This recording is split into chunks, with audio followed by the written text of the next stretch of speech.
Staff greeted Zhang Yun warmly, who then began her lengthy address. By the time the meeting concluded, it was already 5:30 in the evening. Upon returning to their quarters with Zhang Yun, Gu Yeqing found Xia Yutong asleep on the sofa, her breathing steady and her expression serene, as though enveloped in a blissful dream. He gently draped a blanket over her, only to have her wake immediately. Such sensitivity. Gu Yeqing chuckled softly, his voice laced with playful teasing, yet his eyes brimmed with tenderness. Sister Yun, has it been resolved? Xia Yutong rubbed her eyes and inquired, grasping Zhang Yun's hand. Her voice carried a hint of sleepiness, her eyes still dazed.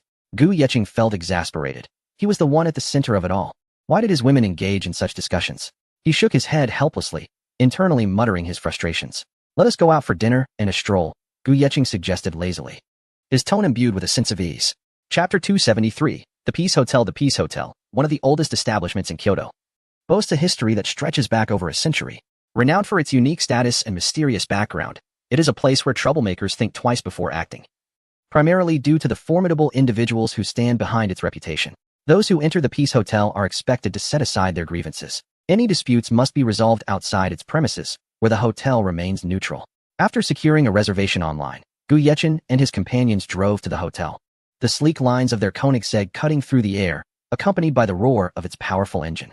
No one dared approach their vehicle, and many took out their phones to capture the sight of this extraordinary sports car, its distinctive design and luxurious aura captivating onlookers. The car came to a halt in front of the Peace Hotel, drawing the attention of numerous passers-by. Gu Yeqing opened the door with measured grace, stepping out with an impressive long leg first, followed by his strikingly handsome visage. The depth of his gaze exuded an irresistible charm, leaving many women in awe at the sight of such a wealthy and attractive gentleman. Their eyes sparkled with dreams of what it would be like to be in his company. Shouting, "Do you have any thoughts about this handsome man?" Someone in the crowd inquired of a woman named Shouting. With her fair complexion, alluring beauty, and long legs, she gazed intently at Gu Yeqing, seemingly assessing her options. She bit her lip, lost in contemplation. Well, does he meet your standards? A companion nudged her shoulder. Zhou Ting remained silent, her graceful steps leading her toward Gu Yeqing, confidence radiating from her every move. At that moment, Zhang Yun and Xia Yutong emerged from the back seat, their striking appearances eliciting both envy and admiration from the male onlookers. Their beauty was intoxicating, leaving many captivated. Goodness, it's Zhang Yun and Xia Yutong. The appearance of these two women ignited a surge of frustration among the men present, who cast furious glances at Gu Yeqing, filled with jealousy. Some even lamented the unfairness of fate, questioning why he should possess the company of such stunning women. Why does he deserve two beauties? I would be content with just one. The murmurs of discontent were rife, yet they were helpless to change the situation. Knowing Gu Yeqing's wealth afforded him privileges they could only envy, the entrance of Zhang Yun and Xia Yutong caused Zhou Ting to halt in her tracks, momentarily stunned that her target had already been claimed. A flicker of disappointment crossed her face as her plans were abruptly disrupted. Gu Yeqing handed the car keys to the security personnel before leading the two women into the Peace Hotel. Just as he turned, someone approached from behind. My goodness. It's the second young master of the Liu family, Liu Wenjing. The arrival of this individual stirred excitement among the crowd, as Liu's family is ranked 11th among Kyoto's elite. Zhou Ting's heart raced at the sight of Liu Wenjing. She could shift her focus, perhaps even pursue both targets simultaneously, given her beauty. Just as she prepared to approach him, she was pushed aside. In disbelief, she turned to find it was Liu Wenjing's bodyguard, igniting a surge of anger within her.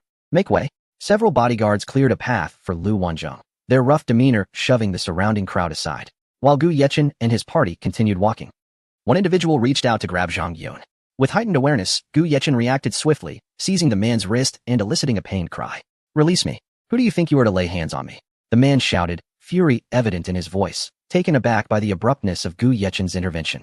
Gu Yeqing regarded him with an impassive expression. What were you intending to do with your hand? His tone was cold, imbued with an unspoken authority. The man flinched, a flicker of fear crossing his eyes, as if he had encountered a formidable ancestor. Let go. A voice from behind the man chimed in dismissively. Gu Yeqing, however, did not release his grip, instead turning to face the speaker, a glimmer of warning flashing in his eyes. The man, seeing Gu Yeqing's unyielding stance, felt a surge of anger. Had they been elsewhere, he would have taught Gu Yeqing a lesson. At that moment, the head of security approached, surveying the situation. Gentlemen, if you wish to brawl, I suggest you do so outside the premises of the Peace Hotel. Otherwise, you must adhere to our establishment's rules. His tone was serious, leaving no room for negotiation.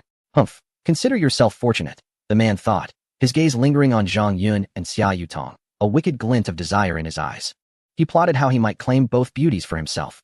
Sir, I kindly ask you to release him, The security chief urged Gu Yechen. Yet, Gu Yechen remained unfazed, coolly stating, "You have yet to clarify the intentions behind your intrusion toward my companion. I offer you one last chance, otherwise, I would not hesitate to send you to the hospital." His voice was icy, devoid of fear, dismissing the security chief's authority entirely. "I am Lu Wenjing, of the Lu family. Shall we conclude this matter here?"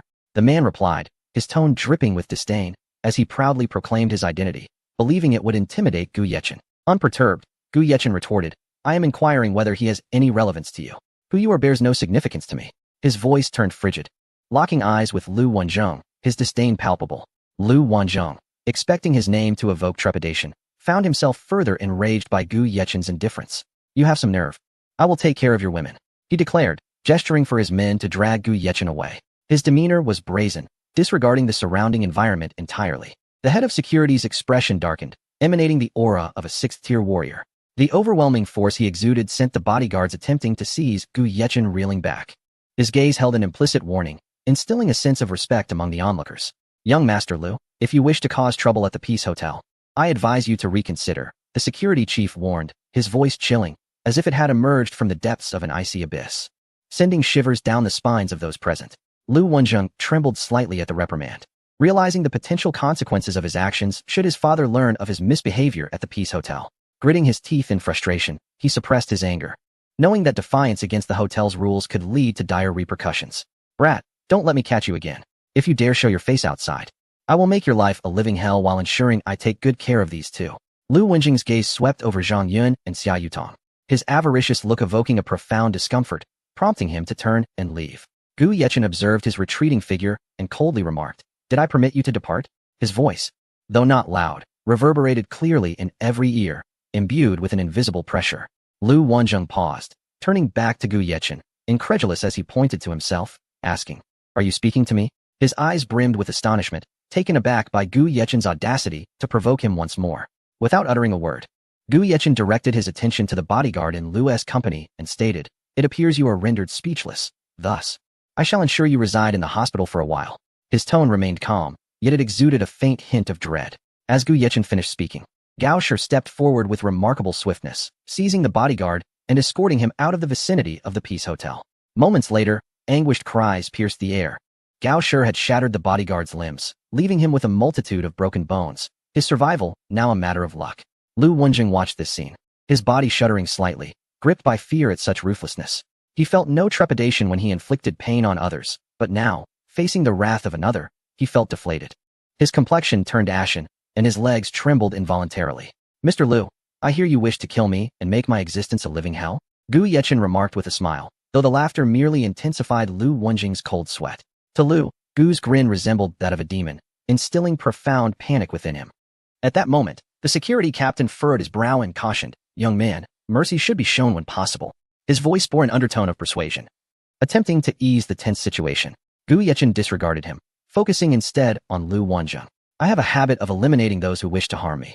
You just claimed you wanted me to suffer endlessly?"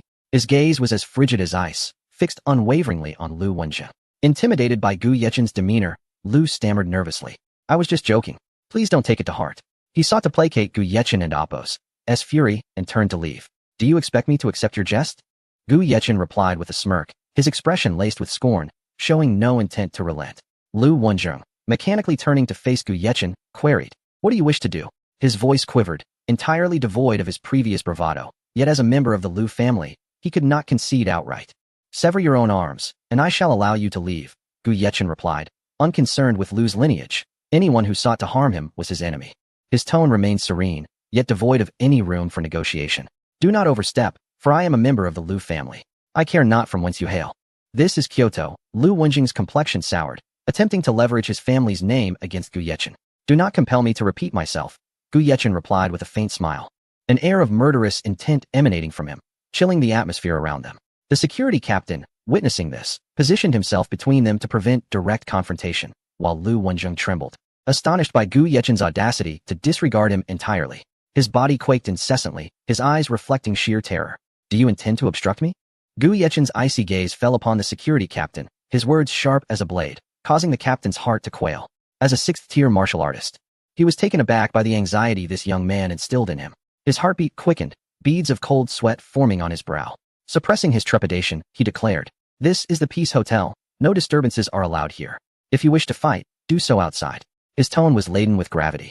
Aware that Gao Shi's strength surpassed his own, realizing he was an underling of Gu Yechen, Gu Yechen chuckled softly, replying, "Very well.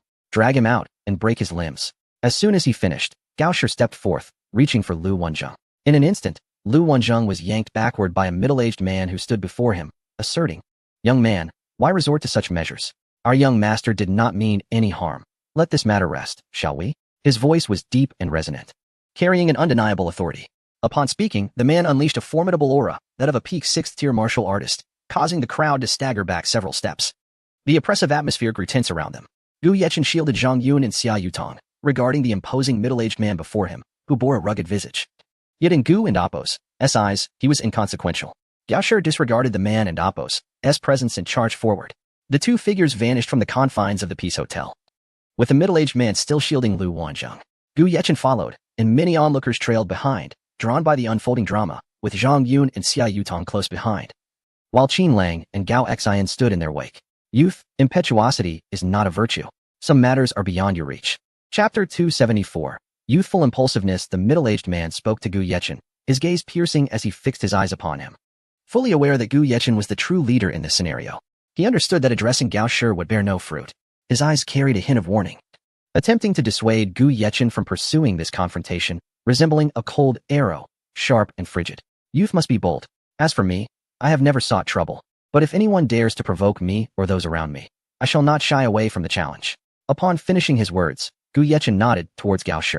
Although his expression remained mostly unchanged, his intent to confront Lu Wenzheng had not wavered. Receiving Gu Yechen's silent approval, Gao Shi launched another attack on the middle-aged man. In an instant, a fierce battle erupted between them, fists and feet clashing with a tremendous force. Each strike seemed capable of shattering the very air around them. Producing a resounding thud, Lu Wenzheng was cast aside, ignored by Gao Shi, who was fully focused on his opponent. Lu Wenzheng's face turned pale, completely unprepared for the escalation of the situation, and shocked to discover the presence of a formidable protector by Gu Yechen's side. His body trembled incessantly, fear evident in his eyes. Zhang Yun and Xia Yutong watched Gu Yechen with bated breath, their expressions filled with concern. Gu Yechen, noticing their anxious demeanor, offered a reassuring smile, declaring, "Fear not." His smile exuded confidence. He knew Gao Shi would prevail, rendering this confrontation trivial. Qin Lang and Gao Xian remained vigilant, their attention fixated on the unfolding battle, ready to intervene at a moment and Appo's notice. Their sharp gazes suggested that any hint of discord would lead to a collective response. The surrounding spectators held their breath, captivated by this riveting duel. Their eyes were glued to the spectacle, a mix of trepidation and exhilaration coursing through them. For while they feared the prospect of being harmed, their curiosity remained unquenched. The middle-aged man unleashed a fierce flurry of punches in an effort to subdue Gao Shi. Yet, Gao Shi, agile and quick-witted, managed to evade while counterattacking. In mere moments, they exchanged over 100 blows. However, having emerged from the depths of despair, Gao Shi was undeniably formidable, his eyes resolute as he searched for his opponent and Appo's weaknesses amidst the chaos. Seizing an opportunity, he dealt a devastating blow to the middle-aged man, incapacitating both of his hands. A pained cry escaped the middle-aged man's lips, his complexion paling instantaneously as beads of sweat cascaded down his face. He realized his defeat was imminent, and despair filled his gaze. Lu Wenzheng, petrified, crouched on the ground, his face ashen, and it seemed as if something wet had appeared beneath him. Goodness, Lu Xiao is actually wet himself, someone remarked, despite the twilight hours still casting a bright glow, drawing the attention of many. As more individuals turned to witness this spectacle, numerous phones were whipped out to capture the moment. Lu Wenzheng, now paralyzed by fear, could only tremble and stare at Gu Yechen, his image crumbling from that of an arrogant young master to a pitiful creature gripped by terror. Gao Shi approached Lu Wenzheng, his expression devoid of emotion, only indifference. He extended his hand and rendered Lu Wenzheng completely incapacitated, ensuring he would forever rely on a wheelchair. Lu Wenzheng and Appo's screams echoed, sending chills down the spines of all present, for the brutality of having one and Appo's limbs shattered was unfathomable. Even Gu Yechen found the act somewhat cruel. While he could swiftly end a life or break bones, Gao Shi had chosen a more torturous path. Lu Wenzheng had succumbed to unconsciousness, his face devoid of any color. The onlookers were taken aback, astonished by the decisiveness of the actions taken. After this display, Gao Shi returned to stand behind Gu Yechen, his expression inscrutable. The head of security felt a pang of fear. He was certain he was no match for Gao Shi. yet was relieved that the latter had spared the Peace Hotel from further conflict. Gu Yechen, smiling, led Zhang Yun and Xia Yutong into the Peace Hotel. While the crowd murmured about the recent events, this young man is quite audacious, daring to provoke Lu Wanzheng. The Lu family is not to be trifled with. Although he has protection, the Lu family is formidable, and it seems this lad is in for trouble. Yet, Gu Yechen remained unperturbed. Guided by the waiter, they arrived at their reserved table, which was now filled with patrons who had missed the earlier commotion. Ah Chun, that individual seemed quite influential. Could we be facing trouble? Zhang Yun inquired with concern, her brow furrowed. Despite having witnessed Gu Yechen and Appo's prowess, worry still clouded her gaze. Gu Yechen gently patted her hand, reassuring her, "Fear not. I am here. Should they be so foolish as to provoke us, I shall ensure the Lu family faces the consequences in Kyoto." His eyes narrowed slightly, a glint of cold determination flickering within. At that moment, a waiter approached, politely asking, "May I take your order?" His face adorned with a professional smile. He held out a menu. Gu Yechen accepted it and handed it to Zhang Yun and Xia Yutong, who chose several signature dishes, stating, "Let us start with these." Before long, the dishes began to arrive at their table. Zhang Yun selected items she and Gu Yechen favored, while Xia Yutong chose those she believed Gu Yechen would enjoy, along with a variety of signature dishes. The trio commenced their culinary experience, the exquisite meals wafting enticing aromas that stimulated their appetites. Just then, a passerby caught sight of Xia Yutong and Appo's beauty and grew visibly excited, approaching her with a lewd grin. "Hello, beautiful. Let Appo's get acquainted." His eyes were filled with frivolity and ill intent. Xia Yutong's expression darkened immediately. She turned her head, unwilling to acknowledge such a rude individual. At that moment, Gu Yechen glanced up, and the man felt as if he had been pierced by a sharp gaze, promptly retreating in disgrace. Meanwhile, at the Lu family estate, the patriarch Lu Yuan was watching television when the landline rang. He answered it. "Hello, who is this?" His voice boomed, resonating with authority. "Sir, the second young master has been attacked, and I have sustained serious injuries. We are currently at the first hospital." Upon hearing this, Lu Yuan sprang to his feet, his tone laced with anger. "Old Ma, what happened? Explain yourself." His complexion darkened, veins protruding on his forehead. The caller was Ma Teng, a martial artist tasked with protecting Lu Wanzheng, who had unexpectedly found himself injured as well. Earlier, the young master and a few others went to the Peace Hotel. He was drawn to two women, and Ma Teng's voice was filled with helplessness and pain. Crash! A teacup shattered into pieces. "This ungrateful wretch. I warned him to be cautious, yet he persists in such folly. He deserves this beating." Lu Yuan scolded vehemently, continuing, "Are you truly so incompetent that you could not handle the situation?" His eyes burned with fury and disappointment. Ma Teng let out a bitter laugh. "My hands are rendered useless. I fear my career is over.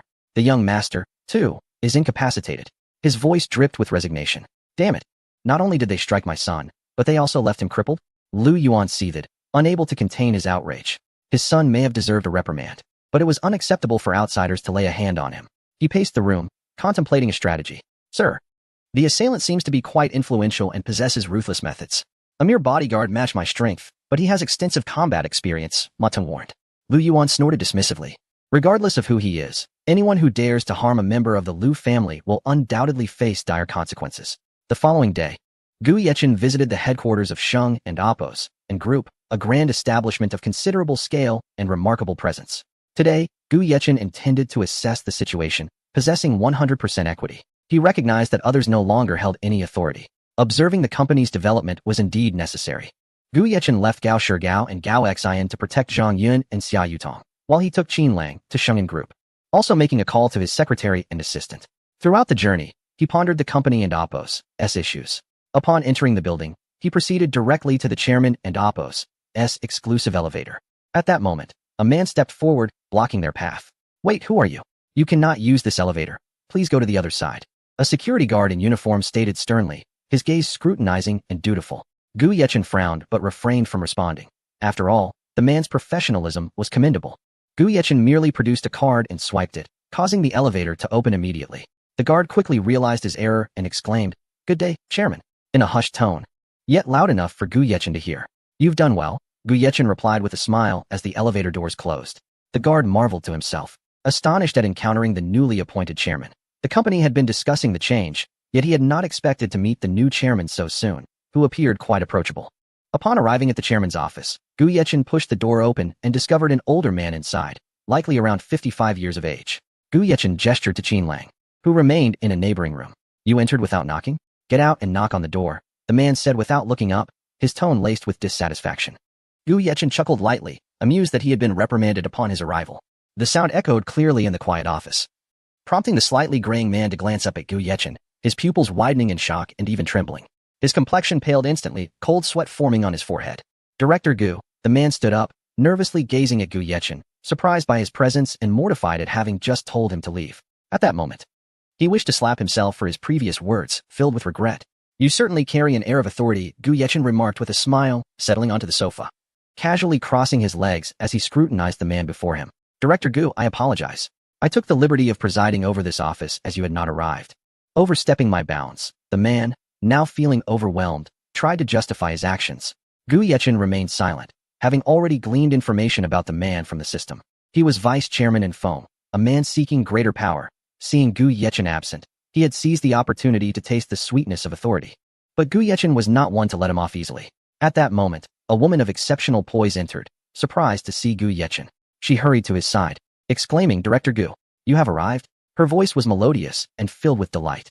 Gu Yechen nodded, studying the newcomer. Name, Su Wenwen. Age, 27. Appearance, 90. Health, good. Slightly hypoglycemic. Number of times developed, 0. Position, secretary and assistant to the chairman. Gu Yechen smiled and said, Secretary Su, you arrived just in time. Inform all senior executives that there will be a meeting in 15 minutes. No one is to be late, or I shall not be lenient. While his smile was inviting, his mind was preoccupied with other matters, such as how to rectify the company's atmosphere and enhance its performance. Understood, Chairman. Su Wenwen replied, turning to relay the message. Her movements were efficient and decisive, swiftly communicating the notice to all. Vice Chairman, do you have anything to say regarding your recent actions? Gu Yechen inquired with a smile, yet his gaze bore an evaluative quality. Director Gu, I have always been diligent, showing no signs of negligence. So there is nothing to address, and Feng claimed, attempting to portray himself as a tireless worker for the company. Unfortunately, Gu Yechen saw through his facade, and Feng and Appo's eyes flickered uncertainly, avoiding direct contact. Very well, let us proceed to the conference room, Gu Yechen declared, pushing the door open, with Qin Lang already waiting outside. Inside the conference room, everyone appeared tense. This was their first encounter with the new chairman, and they were uncertain of what he would say or do. The saying goes, a new official takes office with 3 fires, and anxiety filled the air. At that moment, Su Wenwen entered, holding the door open for Gu Yechen, who strode in confidently, followed by Feng, and then Su Wenwen and Qin Lang. Gu Yechen took his place at the head of the table, with Su Wenwen and Qin Lang standing behind him. He glanced at Su Wenwen and said, you may sit, his tone amicable, though his gaze held an irresistible quality. Su Wenwen seated herself beside Gu Yechen, preparing to take notes. Everyone, the company has been performing admirably during this period. Your efforts have been commendable. I have decided to grant each of you an additional 2-month salary as a reward, and I hope you will continue to strive for excellence. Gu Yechen announced with a smile. He had reviewed the records, noting the commendable progress of Shungen Group. Aside from some minor instances of embezzlement, the overall situation was satisfactory, which pleased Gu Yechen immensely. The atmosphere in the conference room eased slightly, with expressions of joy illuminating the faces of the attendees. However, Gu Yechen's tone shifted. I have also identified several issues. The efficiency of certain departments requires enhancement, and there is a significant waste of human resources. The number of individuals involved in corruption is also alarming. His gaze swept across the assembly, causing those who had relaxed to tense up once more. Chapter 275. Inspection of Shungen Group. Vice Chairman Gu Yechen cast a piercing gaze at Feng, remarking, it appears that the business under your supervision is not performing optimally, and there seems to be some peculiarity concerning the financial matters. His voice resonated powerfully in the quiet conference room, and Feng, initially composed, suddenly felt a wave of anxiety wash over him. Cold sweat beading on his forehead as he replied, Chairman Gu, we will expedite our efforts. He endeavored to maintain the steadiness of his tone, yet the slight tremor at the end betrayed his inner turmoil. Let us hope so, Gu Yechen continued, his expression serious. I do not wish to see the company and Appo's overall development hindered by personal issues. His gaze bore a weighty significance, conveying an unmistakable signal to Feng. Furthermore, Gu Yechen raised his voice slightly. I have noticed a significant issue regarding embezzlement within the company. Does anyone have any insights on this matter? He smiled, albeit with a chilling undertone that sent a shiver through everyone present. Embezzlement is always a grave concern. Reactions varied among the attendees. Some maintained a facade of calm, while others visibly paled, creating a palpable divide in the room. Faces reflected a spectrum of emotions. Some exuded tranquility, while others were riddled with fear and unease. The integrity of our operations must be fortified, Gu Yechen asserted firmly. I will not tolerate any acts of corruption within the company. Should any wrongdoing be uncovered, the consequences will be severe.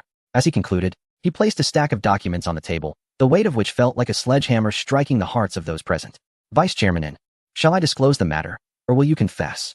Gu Yechen's gaze remained unflinching, his eyes calm as still waters, yet seemingly capable of penetrating the depths of one's soul. And Feng's face drained of color, panic gripping him as he grappled with the realization that his misdeeds had been uncovered. How could this be? His mind raced, desperately searching for a strategy to navigate this predicament. Chairman, I am at a loss for your insinuations. I have devoted over 20 years to this company. How could you suspect me? If you doubt my loyalty, I shall resign. And Feng feigned composure, convinced that Gu Yechen would not permit his departure, given his seniority and status as a company veteran. He elevated his voice slightly, attempting to mask his internal disquiet. The room was thick with astonishment as everyone turned to Gu Yechen, uncertain of his intentions. The notion of targeting Feng was indeed a monumental affair. Their gazes were filled with bewilderment, the atmosphere in the conference room growing increasingly tense. Vice Chairman In, Chairman Gu is jesting. Pay no heed. You have nurtured this company from its inception. How could we allow you to leave? One individual interjected, forcing a smile to alleviate the tension. Upon hearing the reassurances, Feng felt a slight release of tension, readying himself to sit down, a sense of pride swelling within him. However, Gu Yechen abruptly struck the table, rifling through the documents before tossing one towards Feng, declaring, Feng, I accept your resignation. However, you must return all the embezzled funds accrued during your tenure, or face my wrath. His tone remained neutral, yet an invisible pressure enveloped the room, rendering the atmosphere charged. His words were resolute, belying his youth with an air of seasoned authority. Feng, who believed himself to be in the clear, was left wide-eyed and speechless as Gu Yechen's words struck him like lightning. The reality of his situation dawned on him, rendering him mute, his lips quivering in disbelief. Feng's complexion flushed with indignation, rendered speechless. His fists clenched tightly, his body trembling slightly. Next, Gu Yechen turned to the human resources manager, Su Wei, inquiring, Do you have anything to say? His gaze bore an oppressive weight, causing Su Wei to feel a surge of apprehension, yet he remained silent. If you cannot speak, allow me to articulate, Gu Yechen stated gravely, continuing, Tell me how many of your acquaintances you have placed within the company. Are they competent for their roles? Or are they merely idlers drawing a salary without contributing? Each word pierced Su Wei's core like a sharp blade, caught off guard by the unexpected scrutiny. Su Wei felt disoriented, realizing the gravity of the situation. Gu Yechen's unyielding stare felt like a knife's edge, threatening to dismantle him completely, plunging Su Wei into a state of icy dread. Cold sweat beaded on his forehead, his eyes wide with trepidation. I acknowledge my faults, Su Wei stammered, unable to withstand the intensity of Gu Yechen's gaze. His voice trembled as he envisioned the consequences of his actions. You have violated a cardinal rule by utilizing your position to employ family members who have subsequently bullied employees and embezzled company assets. I am well aware of your misappropriations. It would be wise to repay all the funds and turn yourself in. Perhaps you might receive a lighter sentence, Gu Yechen remarked coldly, his expression devoid of warmth. His words were like a chilling wind, leaving Su Wei's heart icy. Most of the embezzled funds had already been squandered, rendering repayment impossible. The upper echelons of the company saw more than a third of its ranks purged directly by Gu Yechen. He had no need for parasites in the management. The remaining personnel sat with expressions of stoic indifference as Gu Yechen elevated several capable individuals of impeccable character to key positions within the company. That concludes today and Oppo's meeting. I expect everyone to return to their duties with renewed vigor. I look forward to witnessing the company's enhanced performance, Gu Yechen declared, rising to depart the conference room. As he exited, a collective sigh of relief swept through the attendees, the weight of Gu Yechen's presence finally lifting. They wiped the sweat from their brows, seeking to quell their anxiety. Su Wenwen followed closely behind Gu Yechen, inquiring respectfully, Chairman, do you have any further plans? Gu Yechen pondered briefly. I intend to inspect various departments. Understood. Su Wenwen replied with a smile, leading Gu Yechen through the company's corridors. Their first stop was the Research and Development Department, where employees were diligently engaged in the creation of new products. Gu Yechen inquired earnestly about the project's progress, offering constructive feedback. Next, they visited the Marketing Department, where Gu Yechen reviewed recent market research reports, suggesting adjustments to their strategies. In the production workshop, he examined the manufacturing processes and product quality, emphasizing the importance of safety and quality control. Following his inspections, Gu Yechen gained a profound understanding of the company's overall operations. At the Shungen Hotel, Zhang Yun had immersed herself in her work, having promoted several individuals and established new regulations based on her experience. Manager Zhang, I have followed all your directives. An assistant reported, standing before Zhang Yun. This assistant had been elevated by Zhang Yun, while the previous assistant remained at Shanghai to assist Zhang Zhe. Very well. You may return to your tasks, Zhang Yun replied with a warm smile. The assistant bowed respectfully before exiting and closing the door behind her. Seated in her office, Zhang Yun meticulously reviewed the hotel's various reports, her gaze focused and unwavering. Meanwhile, inside the hotel, Xia Yutong was preparing the necessary items for school the following day. Are you ready? Zhang Yun asked cheerfully, opening the door to find Xia Yutong packing. Her gentle smile radiated warmth, akin to a breath of spring. Xia Yutong looked up, her face lighting up with a radiant smile as she exclaimed, Sister Yun. Her voice was melodious and vibrant, embodying youthful exuberance. Her bond with Zhang Yun had blossomed. As she now relied on her to share the burdens of dealing with Gu Yechen, she could not bear the weight alone. Zhang Yun regarded Xia Yutong as her own sister. After all, she was merely 18 years old, still a young girl, uncertain of what the future held. Zhang Yun suddenly felt a wave of emotion, leaving Xia Yutong somewhat perplexed. She paused her actions and turned to Zhang Yun, observing her mature features, radiating a subtle grace. And her figure, which surpassed her own. This incited a moment of envy towards Gu Yechen within her. Sister Yun, how did you meet Yechen? Xia Yutong inquired curiously, her eyes sparkling with intrigue. Why do you ask that? Zhang Yun responded with a hint of confusion, surprised by Xia Yutong's inquisitive nature. Xia Yutong smiled and replied, I just wanted to know how you and Yechen met. He mentioned that you are his first woman. Upon hearing this, Zhang Yun was taken aback. She had not expected Gu Yechen to share such personal information with others, nor to refer to her as his first woman. This revelation filled her heart with warmth, causing a blush to rise to her cheeks and a glimmer of happiness to shine in her eyes. Before I met Acheng, I was the lobby manager at Shuyu Xuan Hotel. By chance, I encountered Acheng while he was dining, unaware that he was the owner. He offered me a choice, and due to my family circumstances, I chose to accompany Acheng. This has been one of the wisest decisions of my life. Zhang Yun spoke with tenderness, as if reliving that moment that transformed her fate, her heart brimming with sentiment. Xia Yutong, witnessing Zhang Yun's softer side, felt a deep resonance within herself. She firmly believed in her own choices and acknowledged that Gu Yechen would have other people in his life, yet that no longer mattered. After departing from Shingen Group, Gu Yechen drove back to the hotel, with Qin Lang's car trailing behind him. The setting sun cast a golden hue on the road, enhancing the beauty of their journey. At that moment, with the streets relatively deserted, 3 vehicles suddenly appeared, boxing Gu Yechen in.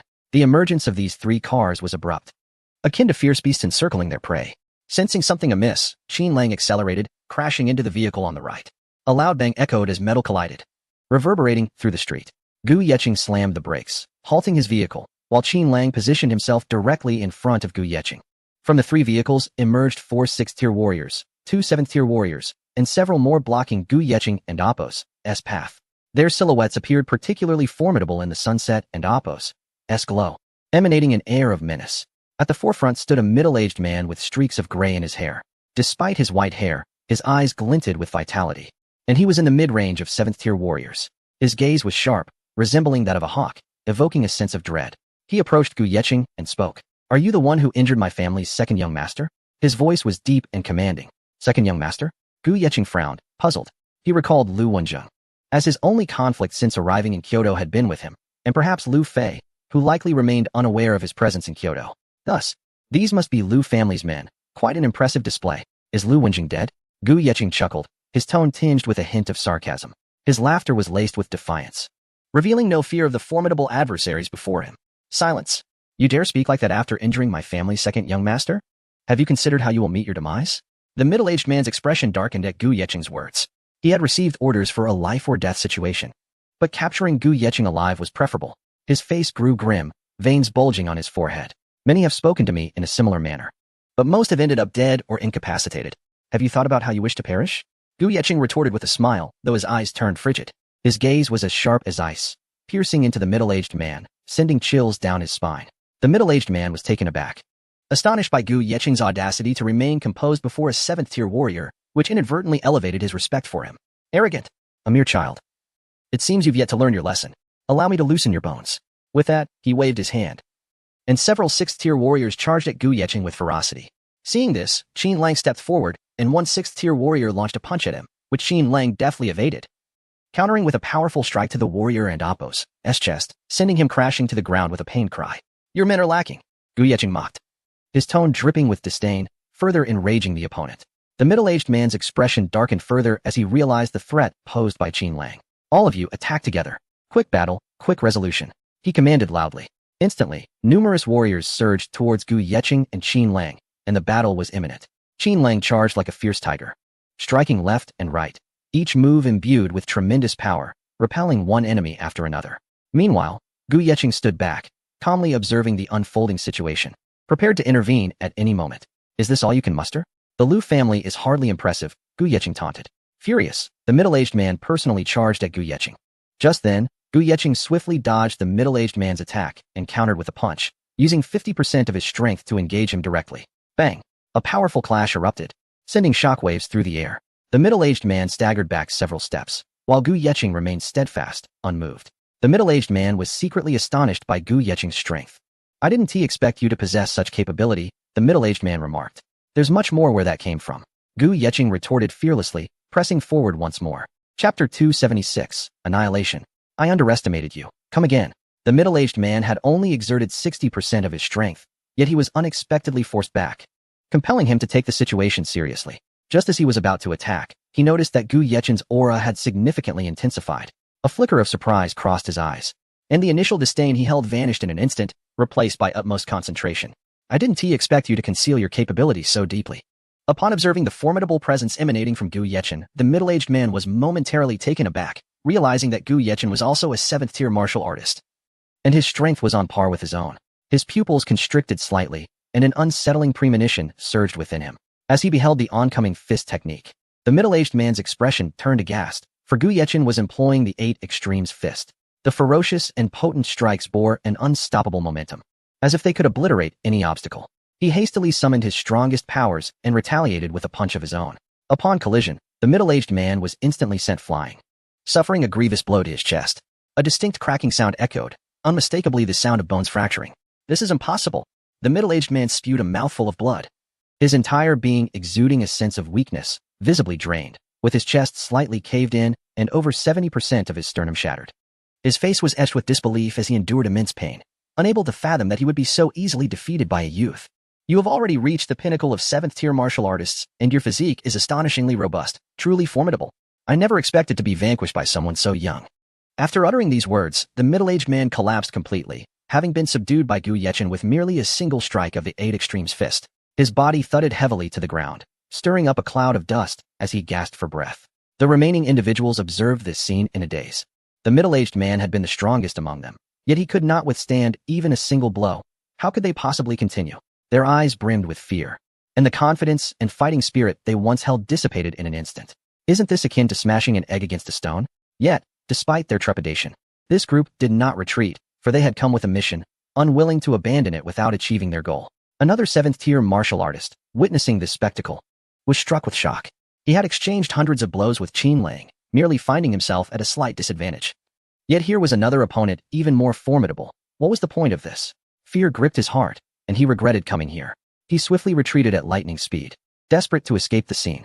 Where do you think you're going? Gu Yeqing suddenly appeared behind him, his devilish voice resonating like a death knell, striking deep into the man's heart and plunging him into an icy abyss. His eyes widened in disbelief. As a 7th-tier martial artist, he had failed to detect Gu Yeqing's presence beside him. Who are you? Fear surged within the man. Only someone stronger could instill such terror in a 7th-tier martial artist. His voice trembled, filled with despair. You've come to kill me without knowing who I am. Gu Yeqing was somewhat astonished. Did they truly not know who he was before attempting to confront him? How foolish. We received word merely to eliminate you or capture you alive. But your current identity is entirely different from before, the man said, his complexion paling as his lips quivered. I am the one who will strike you down. Gu Yeqing replied with a smile. As soon as the words left his lips, he acted. His movements were as swift as lightning, and in an instant, he was before the man. The man immediately attempted to defend himself, but the force of the blow sent his internal energies into disarray, causing his chest to feel as though it had shattered. A tremendous power surged through him, akin to being struck by a mountain, displacing his organs. At that moment, he truly regretted coming here, realizing that his life might end today. Do you have anything else to say? Gu Yeqing inquired, his gaze as cold as ice, devoid of any compassion. Deliver a message to Liu Yuan for me. Inform him that his son is nothing but a worthless cur. After uttering these words, the man closed his eyes, aware that he had no further chances left. His face was filled with despair as he awaited the arrival of death.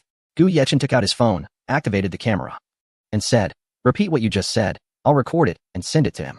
The man's face turned ashen, yet he had no choice. Safe travels. I shall send this video to the person you mentioned. Just be sure to avoid crossing paths with me again. After putting away his phone and shaking his head, Gu Yechen extinguished the man's life. The others were similarly dealt with by Qin Lang, leaving just a single thread behind for him to send a warning. Lu family manor. Lu Yuan sat on the sofa, sipping aged tangerine peel tea, his expression calm. He perceived no issues with the situation. 2 7th-tier martial artists and several 6th-tier martial artists should be more than sufficient to handle the likes of Gu Yechen. He had retained a peak 7th-tier martial artist by his side for protection. He savored a sip of the tangerine peel tea, relishing this moment of tranquility. It has been a while. Have they not resolved the matter? It seems the pressure provided was insufficient. Lu Yuan's countenance darkened. Were they not just a few young rascals? Could 2 7th-tier martial artists not subdue them? He began to feel impatient, dissatisfied with the efficiency of this operation. My lord, someone has returned. The steward hurried into the hall, his face drenched in sweat, visibly anxious. Have they succeeded? Lu Yuan's face lit up with a smile, brimming with confidence in his arrangements. He eagerly awaited good news, his eyes sparkling with anticipation. The steward stood momentarily stunned, observing Lu Yuan's demeanor, uncertain whether to divulge the information, fearing he might provoke a fit that would send him to the hospital. His lips trembled, caught between words. Speak freely. Did they succeed? Lu Yuan inquired, his smile unwavering, blissfully unaware of the ominous news looming ahead. My lord, everyone we sent out has perished. The steward spoke nervously, sweat streaming down his forehead. He understood the significance of these individuals to the Lu family, and their demise was unfathomable. His voice quivered, unable to meet Lu Yuan's gaze. What did you say? All dead. That's impossible. Lu Yuan waved his hand immediately. These individuals were the Lu family's backbone, including 2 7th-tier martial artists. How could they possibly fail against Gu Yechen and his lone 6th-tier martial artist? His expression darkened dramatically, and he shattered the teacup in his hand. My lord, this is true. Just now, a 6th-tier martial artist managed to escape and recounted the events. He witnessed it with his own eyes. He urged us not to provoke Gu Yechen further, and after delivering this warning, he perished. The steward spoke, trembling slightly, fearful of Lu Yuan and Appo's wrath. Lu Yuan rose, pacing the hall in disbelief. How could this be? Wasn't Gu Yechen just a student? How could he possess such strength? His heart brimmed with shock. What he had believed to be an infallible plan had failed so utterly. My lord, what shall we do now? The steward cautiously inquired. Lu Yuan halted, a glint of ruthlessness flashing in his eyes. Gather all the family's experts. I shall personally confront this Gu Yechen. Meanwhile, after Gu Yechen and Qin Lang had finished addressing the scene, they continued their journey towards the hotel. Young Master Gu, the Lu family will likely not let this rest. Qin Lang remarked. I would actually be disappointed if they didn't come. This is the opportunity one have given them. If they dare to approach, I would not hesitate to eradicate the Lu family. Gu Yechen replied coldly. By the time they returned to the hotel, it was quite late. Zhang Yun and Xia Yutong felt a weight lift from their hearts upon seeing Gu Yechen return safely. How was it? You weren't harmed, were you? Zhang Yun asked with concern. Xia Yutong appeared equally anxious, having nearly fainted upon hearing of the attack on Gu Yechen and his companions. I'm perfectly fine. As lively as ever, I could battle with you both for 300 rounds without issue. Gu Yechen chuckled, ruffling their hair. You're such a rascal, Zhang Yun exclaimed. Her cheeks flushed as she playfully scolded him. Come on, time was already late. It was time to rest. Gu Yechen smiled gently. The following day at 7 o'clock, Zhang Yun was the first to awaken. She slowly opened her eyes, gazing at the serene sleeping faces of Gu Yechen and Xia Yutong beside her. A wave of shyness washing over her. Looking at Xia Yutong, her heart brimmed with gratitude. Had she been alone last night, she would have likely endured a prolonged ordeal. Recalling the wild events of the previous night caused her cheeks to flush a delightful shade of red, rendering her quite adorable. Zhang Yun quietly got out of bed, moving as gracefully as a cat, fearful of disturbing the two still lost in slumber. She then pressed her crimson lips lightly against Gu Yechen's cheek. The intensity of the previous night had left her somewhat parched. At the moment her lips touched his skin, a sweet ripple of affection surged within her. After freshening up, Zhang Yun ordered a sumptuous breakfast to be delivered to the suite, intending to nourish Gu Yechen before heading off to work. As she departed the room, she couldn't resist glancing back at the two figures on the bed, a tender smile gracing her lips. At 7:30, Gu Yechen stirred awake. Zhang Yun had already left, leaving only Xia Yutong in a deep slumber. He stretched languidly, savoring the tranquility of the morning. After sharing breakfast with Xia Yutong, Gu Yechen made his way to school. As it was the day of orientation, Tsinghua University, one of the premier institutions in the country, is renowned for nurturing countless talents.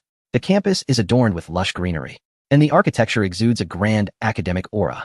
As it was the first day of registration, the entrance buzzed with excitement, teeming with people, and handsome men and beautiful women were in abundance. It is no wonder that those who have not experienced university life cannot fully comprehend its allure. Numerous upperclassmen were present to assist with registration, and many students had already begun seeking their aspirations. For those who hesitated would miss their chance. A banner stretched across the entrance welcomed the new students, prominently featuring the phrase "Welcome" to the national top scorer Gu Yechen, making it quite eye-catching. Xiaoran, you said the junior you know would come. Why hasn't he arrived yet? At one of the registration desks, several young women were engaged in conversation. Among them was a stunningly beautiful girl, possessing both exquisite features and an enviable figure. She was Xiaoran, clad in a simple white dress. Her long hair cascaded over her shoulders like a waterfall. As the breeze caressed her hair, it danced delicately, enhancing her grace. Xiaoran felt a tinge of nervousness. Although she knew Gu Yechen was coming today, their interactions had been limited to chat on their phones, leaving her uncertain whether he would seek her out. Her hands unconsciously twisted together as her gaze frequently darted towards the entrance. Excuse me, senior. Is this where I can register for the computer science major? A reasonably handsome young man approached Xiaoran, inquiring. Lost in her thoughts, she failed to register his words. A girl beside her quickly took over the conversation, assisting him with registration and distribution of materials. At that moment, the roar of a sports car echoed at the entrance, drawing everyone's attention. A Ferrari 488, sleek and powerful. Its lines gleamed luxuriously under the sunlight. A striking young man stepped out of the vehicle, his demeanor languid. Initially, he intended to drive straight in, but upon seeing Xiaoran's breathtaking beauty, he reconsidered his approach. Sporting sunglasses and expensive attire, he strode confidently towards Xiaoran and her companions, garnering envious glances from numerous girls. For a man of such caliber was indeed a treasure. Who wouldn't desire a handsome and wealthy boyfriend? Hello, senior. I was wondering if this is where I register for the computer science major? The young man smiled at Xiaoran, exuding politeness that made the other girls envious. His voice was rich and magnetic, brimming with charm. However, Xiaoran remained silent, and a nearby girl quickly interjected. Yes, indeed. This is where you register for the computer science major. What is your name? I can help you register and then take you to your dorm. Her face radiated warmth, her eyes eagerly assessing him. My name is Songan. The young man did not acknowledge the girl speaking to him, but instead fixed his gaze upon Xiaoran. His eyes burned with intensity, making her the sole focus of his attention. I wonder if the senior could take me to the dorm? Songan asked, a slight smile curving his lips, capturing the interest of many girls around. I'm sorry, but I'm busy. You can ask someone else to take you. Xiaoran snapped back to reality, firmly rejecting Songan's request. Her tone was calm, yet resolute, devoid of hesitation. Taken aback by the rejection, Songan felt a surge of anger inside, though he maintained a smile on the surface. Well then, may I know your name, senior? Could we perhaps exchange WeChat contacts? A flicker of unwillingness danced in his eyes as he persisted. I and Appos. Am sorry, but I don't and Appos. Have WeChat, Xiaoran replied with a smile that bore a hint of distance, yet remained captivating. Clearly, she was not inclined to engage further with Songan. Upon hearing her words, Songan's expression soured immediately. Such a statement was unmistakably a veiled rejection. With so many students around, being turned down in front of everyone was not a pleasant experience. His smile faltered, and a glimmer of irritation flashed in his eyes. I'll take you there. The girl who had previously spoken chimed in, her face adorned with a hopeful smile. Eager to catch Songan's attention. No need, I can go by myself. Songan turned away abruptly, casting one last glance at Xiaoran, his eyes revealing a flicker of desire. His steps quickened, reflecting his displeasure. Chapter 277, Mecha Manufacturing Technology. Xiaoran, what is this? The girl observed Songan turning away and glanced at Xiaoran, her expression betraying her hesitation. Her eyes were filled with confusion and disbelief. It's nothing. Just a bit of distaste, Xiaoran replied lightly, her gaze drifting back to the school gate as she awaited Gu Yechen's arrival. A glimmer of anticipation flickering in her eyes. At that moment, Gu Yechen was nearing the school in his car, and the system's voice resonated. Please proceed to sign in at the entrance of Qingbei University. Successful sign-in rewards are random, and the mall mode is now activated. Gu Yechen paused, bemused by the system's sudden shift to sign-in tasks. Why has it turned into a sign-in task? I thought you weren't a sign-in system, he inquired, curiosity lacing his tone. This system is an all-encompassing system. It will randomly issue tasks and rewards. The system's haughty voice chimed, leaving Gu Yechen both amused and exasperated. He had momentarily forgotten the system's versatility. Before long, Gu Yechen arrived at the school gate. Sign in. Congratulations to the host for successfully signing in at Qingbei University. Reward: Mecha Manufacturing Technology and Equipment. Mall mode activated. Gu Yechen was astonished. Mecha? This was the pinnacle of dreams for any boy. If he could indeed construct a mecha, it would represent an unprecedented breakthrough for Huagua. His heart surged with excitement as he envisioned himself donning the mecha. He felt genuinely elated, contemplating the prospect of investing in a laboratory at school dedicated to research, which would also be convenient, especially since the school had previously assured him of flexible time. After a while, a discreetly luxurious sports car worth 300 million entered the campus and parked. Gu Yechen emerged from the vehicle, immediately drawing numerous gazes. Unlike Song Yin's flamboyance, Gu Yechen exuded a reserved charm, strikingly handsome. His tall stature and refined features made him look as though he had stepped out from a painting. How peculiar. Wasn't he said that cars aren't allowed inside? Why is he permitted? Someone queried, their voice tinged with confusion and envy. Before the inquiry could finish, Xia Yutong exited from the passenger seat, instantly capturing the attention of all the boys. Indeed, luxury cars often heralded beautiful women. Watching Gu Yechen with such a stunning companion was enough to evoke envy. Xia Yutong's long hair flowed gracefully, her smile radiant, and her simple attire accentuated her youthful vibrance. Senior Xia Ran. Gu Yechen immediately spotted Xia Ran and approached her with Xia Yutong, both smiling warmly. His strides were light, his gaze filled with anticipation. Upon seeing Gu Yechen, Xia Ran's face lit up with a brilliant smile. You're here, our top scorer of the college entrance examination. Then, noticing Xia Yutong beside Gu Yechen, her expression dimmed slightly, though she skillfully masked her feelings, maintaining a smile to conceal her inner emotions. Everyone was taken aback by Xia Ran's proclamation. Top scorer? With full marks? A prodigy indeed. Who is this? Xia Ran inquired gently, glancing at Xia Yutong with a hint of curiosity. Hello, Senior Xia. I am Xia Yutong, Gu Yechen's classmate. Xia Yutong beamed a sweet smile and extended her hand for a handshake, her warmth making her approachable. Gu Yechen leaned in and softly remarked, she is also one of the people I admire. Xia Yutong's cheeks flushed slightly upon hearing his words. She hadn't intended for anyone to know about their relationship. Yet Gu Yechen had revealed it himself. She cast him a playful glare, her heart fluttering with sweetness. Onlookers were curious, whispering amongst themselves, speculating about the nature of their connection. Senior, please register me, Gu Yechen said with a smile, both he and Xia Yutong having chosen the computer science major. His eyes sparkled with eagerness. He had never attended university in his previous life. All right. Xia Ran smiled and began the registration process, swiftly managing all necessary paperwork and campus cards with practiced ease. Yechen, Yutong, you've arrived. During their conversation, the school officials appeared behind Gu Yechen, having come to greet him upon receiving news of his arrival. Isn't that the principal of Qingbei University? I can't believe he came personally, along with other officials. Someone exclaimed, their voice filled with astonishment. Principal Lin, greetings to all leaders. Gu Yechen acknowledged, maintaining a calm demeanor, devoid of any nervousness. He seemed unfazed by the presence of such dignitaries, as if accustomed to such scenarios.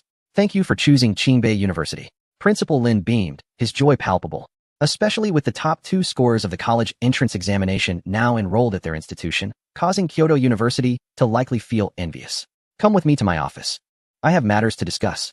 Principal Lin invited with a smile. Gu Yechen nodded, saying, Senior, I'll go ahead. We can chat on our phones later. Go ahead. Xia Ran replied with a gentle smile, her eyes reflecting a hint of reluctance, yet she remained supportive as they departed. This is a reward from the school for you both. A house each, and Yechen, your scholarship of 2 million. Yutong, yours is 500,000. I hope you continue to excel. Principal Lin presented 2 keys and 2 cards, his gaze filled with hope that these rewards would inspire greater academic achievements. Gu Yechen took the house key but declined the 2 million. Xia Yutong understood his intention and also refrained from accepting the card. What is this? Principal Lin questioned, puzzled by their refusal of such generous scholarships. I have little interest in money, but I can allocate these funds as scholarships for students in need. If possible, I hope the school can assist in facilitating this. Gu Yechen smiled, regarding money as merely paper, his interest in it having waned. I feel the same as Yechen, Xia Yutong remarked, glancing at him. Coming from a financially secure family, she knew she wouldn't starve, especially with Gu Yechen by her side. Her smile carried a tender affection, supporting his decision. Do you both truly feel this way? Principal Lin felt a deep sense of gratitude, as it was rare for individuals to dedicate their entire scholarship to assist others. His eyes brimmed with admiration. Gu Yechen nodded, adding, yes. But I have a condition. Only students of good character, genuinely facing hardships, should be eligible to apply. His demeanor was earnest, his gaze steady, wishing for the funds to genuinely assist those in need. Rest assured, the school knows how to handle this. Each year, we undertake such initiatives. Principal Lin affirmed, his face alight with a satisfied smile, expressing his agreement and support for Gu Yechen's proposal. Principal, I have another matter I wish to discuss with you. Gu Yechen's expression shifted to one of seriousness, his eyes glimmering with anticipation. Principal Lin raised an eyebrow, smiling as he replied, go ahead. As long as it's not too extravagant, I can support you. He looked at Gu Yechen encouragingly, curious about what innovative idea this exemplary student might propose. I wish to establish a research laboratory at the school, dedicated to exploring cutting-edge technological projects, Gu Yechen stated with a smile, his tone steady yet tinged with excitement. Lin Huiran was momentarily taken aback, but soon his expression transformed into one of keen interest. Oh, that sounds promising. Please elaborate on your thoughts. He leaned forward, attentively listening to Gu Yechen's exposition. Gu Yechen continued, recently, I have garnered some insights regarding manufacturing, and I aspire to delve deeper into research and development at our school. Perhaps I can contribute to the advancement of our nation's technology. His eyes brimmed with unwavering confidence, a testament to his self-assuredness. I am willing to invest 20 billion into the school, provided that the institution allocates a piece of land for me to construct a laboratory building, or perhaps a floor within an existing structure. I wonder if the principal would acquiesce. Gu Yechen said with a smile, a glimmer of amusement dancing in his gaze. Upon hearing this, Lin Huiran's eyes sparkled with excitement. This was indeed a significant project. He turned to Gu Yechen, grinning as he said, rest assured, the school will fully support you. His heart was filled with joy and exhilaration. Such an investment would undoubtedly bolster the school's development. Thank you, Principal. Gu Yechen replied with a smile. As he and Xia Yutong prepared to depart, a young woman entered the room. The girl was fair-skinned and strikingly beautiful, with long legs and an enviable figure. Her skin resembled snow, her eyes sparkled like stars, and her long hair cascaded gracefully over her shoulders, exuding an air of refreshing elegance. Upon noticing Gu Yechen, she paused momentarily. He acknowledged her with a nod, a silent greeting. Name, Xian Yinshi. Age, 18. Appearance, 95. Health, excellent development count, 0 identity and interests, heiress of the Mu family, with a childhood passion for peculiar inventions. Seeing her information, Gu Yechen was slightly taken aback. It was unexpected that someone so stunning would have a penchant for the unusual. Xian Yinshi, you have arrived. Lin Huiran exclaimed upon spotting her, his smile widening as he quickly added, this is Gu Yechen, and this is Xia Yutong. You should get acquainted. He enthusiastically introduced the trio. Gu Yechen glanced at Lin Huiran, surprised by his enthusiastic declaration, but decided to accept it graciously. Hello, Xia. I am Gu Yechen, he said, extending his hand with a warm smile. His demeanor radiated a sunny disposition, making one feel as though they were basking in a gentle spring breeze. Xian Yinshi's eyes held a hint of curiosity. She had seen the banner at the school entrance upon her arrival. She considered herself quite adept academically, yet to her astonishment, she had scored 747 points and did not secure the top position. This young man before her was the reason she had placed second nationally. A mixture of defiance and curiosity welled up within her. Yechen, Yutong, this is Xian Yinshi, who achieved a remarkable score of 747 on the college entrance examination.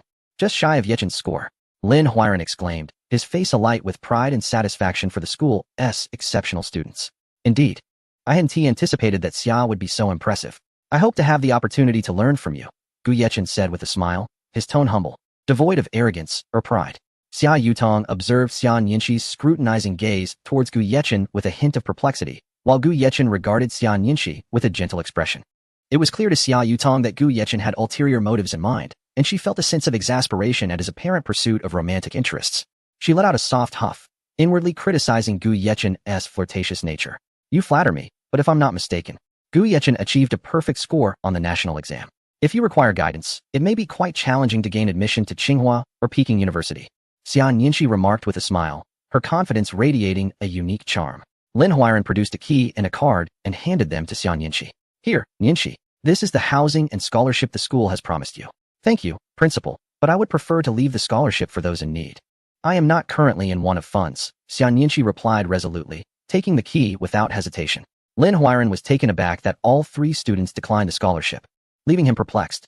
Were they all from affluent backgrounds? He shook his head dismissively and moved on. The trio exited the principal's office and made their way to the girls' dormitory. Gu Yechen escorted Xia Yutong to her residence, and she, too, opted to stay in the dormitory alongside the accommodations provided by the school, allowing her to make friends. To his surprise, Xian Yinshi followed suit. Yinshi, are you also heading to the dormitory? Gu Yechen queried, puzzled. As he was aware that she had been awarded a house by the school, why was she also going to the dormitory? His gaze was filled with curiosity. Yes, Xian Yinshi replied. I plan to stay in both places, dormitory on Mondays and Thursdays, and the villa at other times. Her voice was bright and melodious, a stark contrast to her earlier demeanor in the office.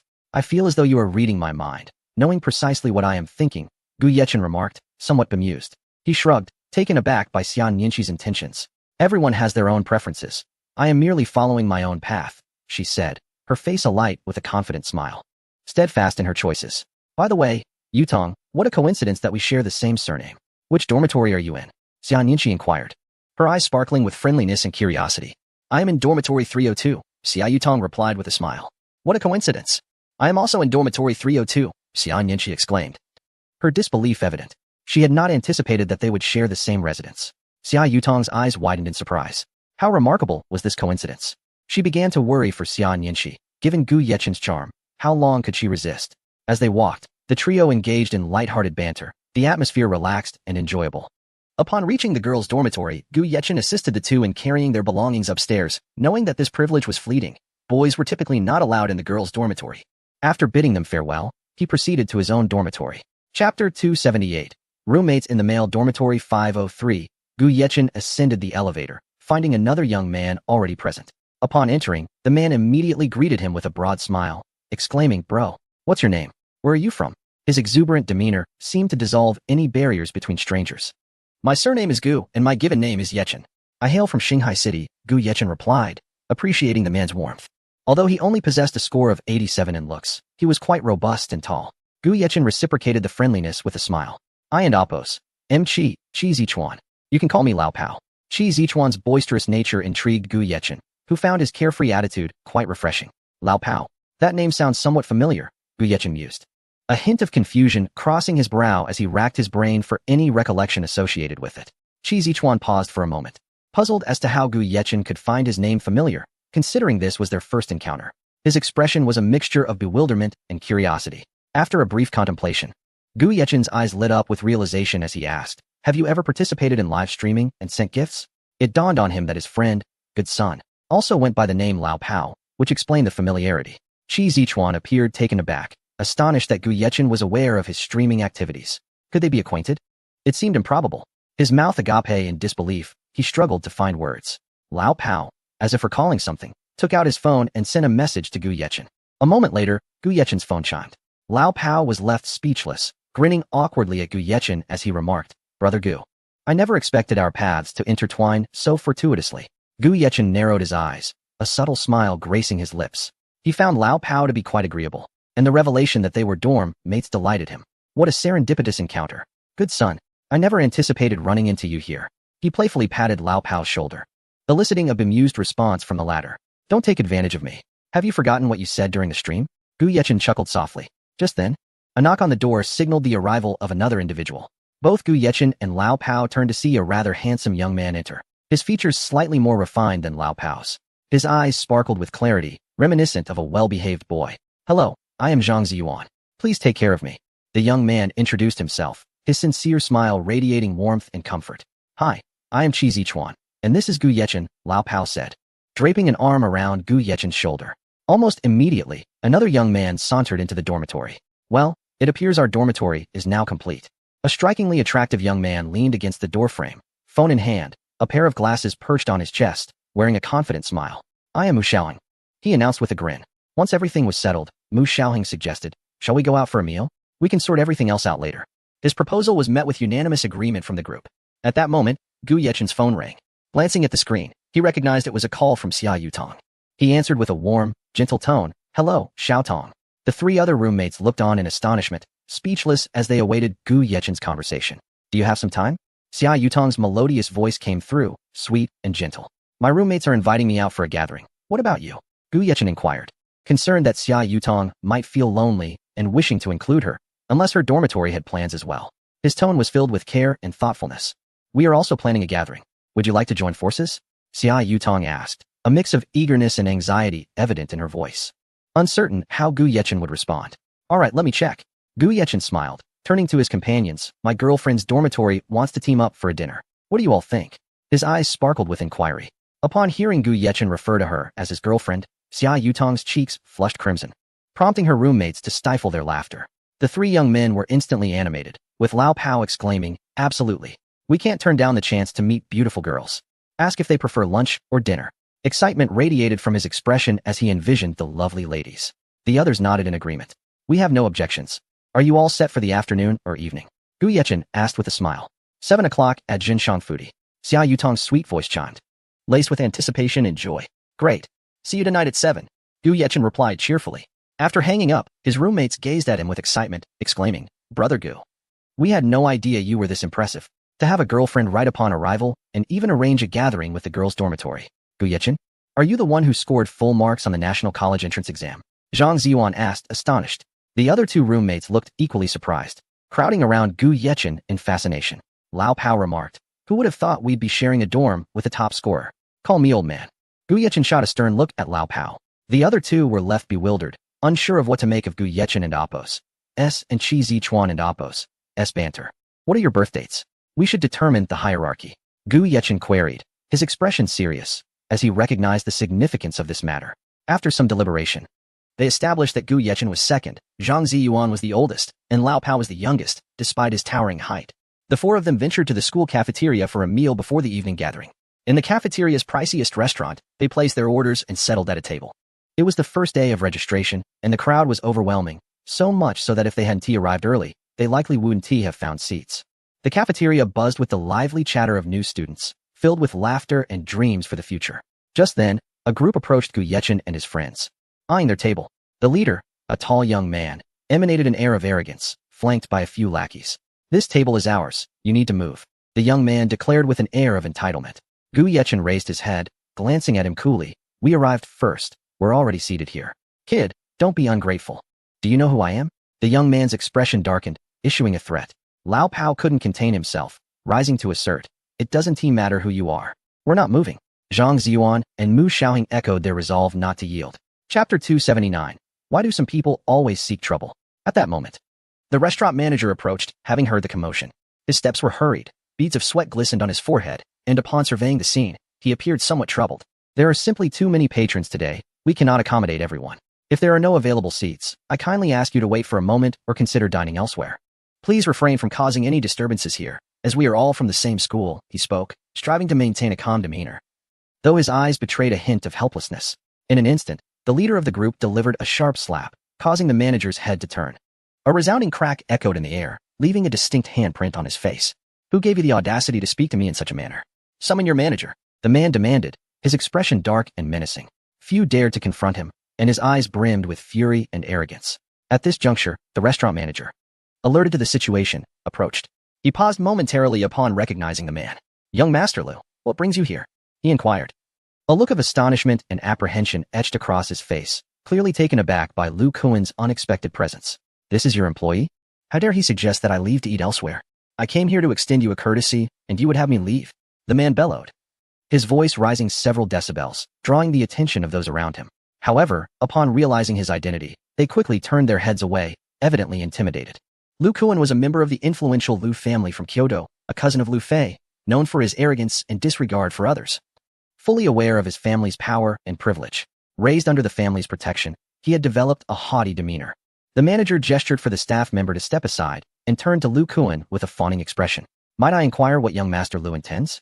He asked, his face adorned with a sycophantic smile. Evict that table, clean it up. We intend to dine here, Lu Kuan scoffed, casting a disdainful glance at Gu Yechen and his companions. His eyes reflected a belief that wealth and power were the ultimate truths in society. Upon hearing the manager address Lu Kuan, Qi Zichuan's expression soured. Although the Qi family was affluent, it paled in comparison to the Lu family. Furrowing his brow, he silently lamented. Even Mu Xiaohing's family could not measure up to the Lu family in Kyoto, and he sensed they were on the brink of a significant predicament. The restaurant operates on a first-come, first-served basis. It would be inappropriate for me to disrupt that policy, the manager stammered, his face betraying his discomfort as he found himself caught between two parties. It appeared that a change in management might be warranted. Lu Kuan, sensing the manager's hesitation, raised his phone to make a call. The manager's expression shifted to one of alarm as he hastily interjected, Young Master Lu, please remain calm. I did not mean to imply that we cannot resolve this. A table has just become available. Allow me to escort you there. His demeanor was subservient. His body nearly bent at a right angle as he sought to placate Lu Kuan. I want that table, and you shall eject them. Otherwise, your position here is at stake, Lu Kuan declared, dismissing the manager's words. His lips curled into a smug smile, relishing the power he wielded. With a downcast expression, the manager approached Gu Yechen and his friends. I sincerely apologize, but might you consider leaving? His voice was laced with desperation, and his eyes reflected his powerlessness. Old Pao immediately erupted in outrage, directing his ire at the manager. What kind of pathetic manager are you? Always currying favor. Have you no principles? His voice boomed, filled with indignation. Mu Xiaohing joined in the rebuke, equally incensed. How can you ask us to leave when we arrived first? What sort of reasoning is this? The manager, recognizing the distinguished appearance of Mu Xiaohing, Qi Zichuan, and Gu Yechen, found himself at a loss for words. Even the typically reserved Zhang Ziyuan could not suppress his irritation. This is utterly outrageous, he muttered, his voice tinged with discontent. Is this restaurant yours? Gu Yeqing's icy gaze fell upon the manager, his tone low yet imbued with menace. Shaking his head, the manager replied, No, it is not. Then why must we vacate upon his command? Is this what it means to be looked down upon? Gu Yeqing and Apos. Sarcasm was palpable as he directed his scorn at Lu Kuan. If you refuse to leave, then we shall see how this unfolds, Lu Kuan asserted. Waving his hand, his subordinates immediately stepped forward, each brimming with confrontational energy. One of the lackeys seized Zhang Ziyuan, who, being slender, attempted to evade. However, Old Pao swiftly grasped the assailant's wrist and twisted it, eliciting a cry of pain. Do you dare retaliate? Everyone, attack. Lu Kuan's countenance darkened further at the sight of Gu Yeqing's group daring to fight back, and he issued a loud command. Gu Yeqing, having exercised remarkable restraint, found his patience waning. He detested interruptions during meals. Food was sacred, and he had endured much for it. Had this been any other circumstance, he would have reacted with force long ago, yet Lu Kuan's provocations had crossed a line. With a resounding clap of his hands on the table, a thunderous sound reverberated through the restaurant, startling all present. I am not one to seek conflict. Why must trouble find me? It seems a lesson is in order to remind you who holds the greatest power. As the words left his lips, Gu Yeqing lunged forward, his movements swift as lightning, closing in on Lu Kuan's subordinate. Chapter 280. Taking action. Upon witnessing the unfolding chaos, Lao Pao and Mu Xiaoheng rushed forward, leaving only the unarmed Zhang Ziyuan to observe the scene. Tension gripped him as he clenched his fists, his gaze fixated on the conflict. Gu Yeqing unleashed a powerful punch, resulting in one of Lu Kuan's underlings suffering a shattered sternum, the sharp crack echoing ominously. Accompanied by the anguished screams of the defeated, onlookers inhaled sharply, the sound of breaking bones sending chills down their spines. Before Lao Pao and Mu Xiaoheng could join the fray, several of Lu Kuan's men had already been incapacitated by Gu Yeqing. The two were taken aback, their speed rendered insignificant as Gu Yeqing proved swifter, leaving only Lu Kuan still standing. They stared in disbelief, unable to fathom the extraordinary speed and strength displayed by Gu Yeqing, leaving them utterly astonished. Tell me, what exactly do you have to boast about? I could easily end you. I fail to comprehend your audacity to threaten me, Gu Yeqing remarked, shaking his head in disbelief at the incessant provocations directed at him. His eyes glimmered with disdain, viewing Lu Kuan as nothing more than a mere clown, especially since he had already dealt with Lu Fei. Lu Kuan, taken aback by the sight before him, was horrified to see all his underlings laid low, gravely injured. At that moment, Gu Yeqing approached him slowly, each step resonating with a sense of authority that seemed to weigh heavily on Lu Kuan's heart. Lu Kuan's complexion drained of color as he realized the extent of Gu Yeqing's prowess, regret beginning to seep into his thoughts. His body trembled slightly, beads of sweat forming on his brow. What do you intend to do? Lu Kuan stammered, fear overtaking him as it spread across his features. His tone, once brimming with arrogance, now quivered with trepidation. Gu Yeqing let out a cold laugh. What? Are you afraid now? Just a moment ago, you were so boastful. His smile dripped with mockery, relishing in Lu Kuan's discomfort. Lu Kuan swallowed hard, attempting to regain composure. I am a member of the Lu family. Do you dare to lay a hand on me? He stuttered, attempting to invoke the weight of his family name, yet despair seeped through his voice. The Lu family? Is that supposed to impress me? Even if the King of Heaven himself were to arrive today, he could not save you. Gu Yeqing's voice dripped with icy resolve, sending a shiver through Lu Kuan's frame. His gaze was as piercing as a sword, aimed directly at Lu Kuan. Please, do not strike me. I was wrong. I shall never dare again. Lu Kuan finally lowered his head, pleading for mercy. Yet, a flicker of resentment danced in his eyes as he vowed silently that if he escaped this ordeal today, Gu Yeqing would inevitably pay the price in the future. Gu Yeqing regarded him with a frigid expression. Where has your bravado gone? Do you only bully the weak? If it were someone else, would you not have tormented them? His voice resonated through the vacant restaurant, filled with authority. At that moment, Lin Huiran received news and promptly arrived at the restaurant, his eyes widening at the scene before him. His breath quickened, anxiety flooding his mind. Are you all right? Lin Huiran approached Gu Yeqing, his face etched with concern. Having just learned that Gu Yeqing was the chairman of the Schengen Group, a colossal enterprise valued at 400 billion. His voice trembled slightly. Principal Lin, what brings you here? Gu Yeqing asked, somewhat surprised, as he had just been preparing to act when Lin arrived. His irritation simmered just beneath the surface. I came as soon as I received the news.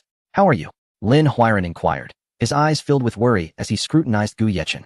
I'm fine. But had you arrived a moment later, I would have dealt with him. Gu Yeqing smiled, leaving his sentence unfinished. He intended to conclude matters here. Yet that did not imply he would spare Lu Kuan. At the very least, severing his limbs was a necessity. A cruel smile crept upon his lips, causing Lu Kuan to shudder involuntarily. You carry on. I'll step outside for a moment, Lin Huiran stated, casting a glance at Lu Kuan before swiftly departing. Leaving the others in a state of confusion, he moved hurriedly, as if wishing to distance himself from the scene at once. What does the principal mean by that? Lao Pao queried Mu Xiaoheng, his voice laced with bewilderment at the principal's actions. How should I know? You might as well ask him yourself, Mu Xiaoheng replied. Exasperation evident on his face as he threw up his hands in resignation. Principal hasn't he gone far? You could ask him, Qi Zichuan whispered. Instantly, Mu Xiaoheng felt as though he had encountered a fool for suggesting he approach the principal. He shot Qi Zichuan a glare, silently cursing him for not going himself. Gu Yechen, equally perplexed, could hardly believe Lin Huiran had chosen to ignore the situation and leave. Did he not care at all? Questions swirled in his mind, his confusion towards the principal's behavior intensifying. Yechen, a melodious voice pierced through the tension, laced with a hint of nervousness, drawing the attention of all present. This voice was as gentle and warm as a spring breeze. What brings you here? Gu Yechen exclaimed, recognizing Xia Yutong and Xian Yanqi. He surveyed Xian Yanqi, astonished at their apparent camaraderie, a flicker of surprise dancing in his eyes as the corners of his mouth lifted. Are you all right? I rushed over as soon as I heard, Xia Yutong said, concern etched on her face. Although she was aware of Gu Yechen's strength, worry still gnawed at her heart. Her eyes radiated care, as if Gu Yechen were the most vital person in her life. Lao Pao, Mu Xiaoheng, and Zhang Ziyuan gaped at the scene, taken aback by the beauty of the women before them, particularly the fact that they were associated with Gu Yechen. Their hearts swelled with envy. Look at them. Then look at me. Do I seem like someone involved in this? Gu Yechen couldn't help but affectionately ruffle her hair, his gesture tender, akin to comforting a frightened kitten. To onlookers, this display felt like a mouthful of dog food, provoking ire among the crowd. Public displays of affection are simply unacceptable, someone in the throng muttered, their tone tinged with exasperation. Realizing the situation, Xia Yutong blushed and quickly replied, if you're fine, I'll take my leave. With that, she seized Xian Yanqi's hand and hurried away, her steps hurried, reminiscent of a startled rabbit. Before departing, Xian Yanqi cast a curious glance back at Gu Yechen, pondering why the principal had come and left upon seeing him unharmed. Could Gu Yechen possess some extraordinary status? Doubt clouded her mind. Yet she had no time to linger on it, as Xia Yutong pulled her away. Wow, I can't believe he is Gu Yechen, the National College entrance examination top scorer. Someone exclaimed in astonishment. Soon, the crowd buzzed with chatter, marveling at Gu Yechen's striking appearance. Lu Kuan, watching Lin Huiran depart, stood frozen in disbelief. He had expected the principal to come to his aid, only to witness him glance over and walk away. What did this signify? Did it mean that even Lin Huiran feared the individual before him? Despair filled his heart, leaving him at a loss for what to do. Turning to face Gu Yechen, a flicker of fear danced in his eyes, especially now that Lin Huiran had left. Gu Yechen approached with a smile. Didn't you just say you would throw us out? His grin was chilling, reminiscent of a devil's smile. Lao Pao and Mu Xiaoheng flanked Gu Yechen, their expressions laced with amusement, surprised by the cowardice displayed by someone from the Lu family. Young Master Gu, I truly recognize my mistakes. Your generosity could spare me this once, Lu Kuan pleaded, his voice tinged with desperation. The arrogance that once characterized him utterly vanished. Spare you? That's not an option. Wrongdoings must bear consequences, Gu Yechen replied coldly.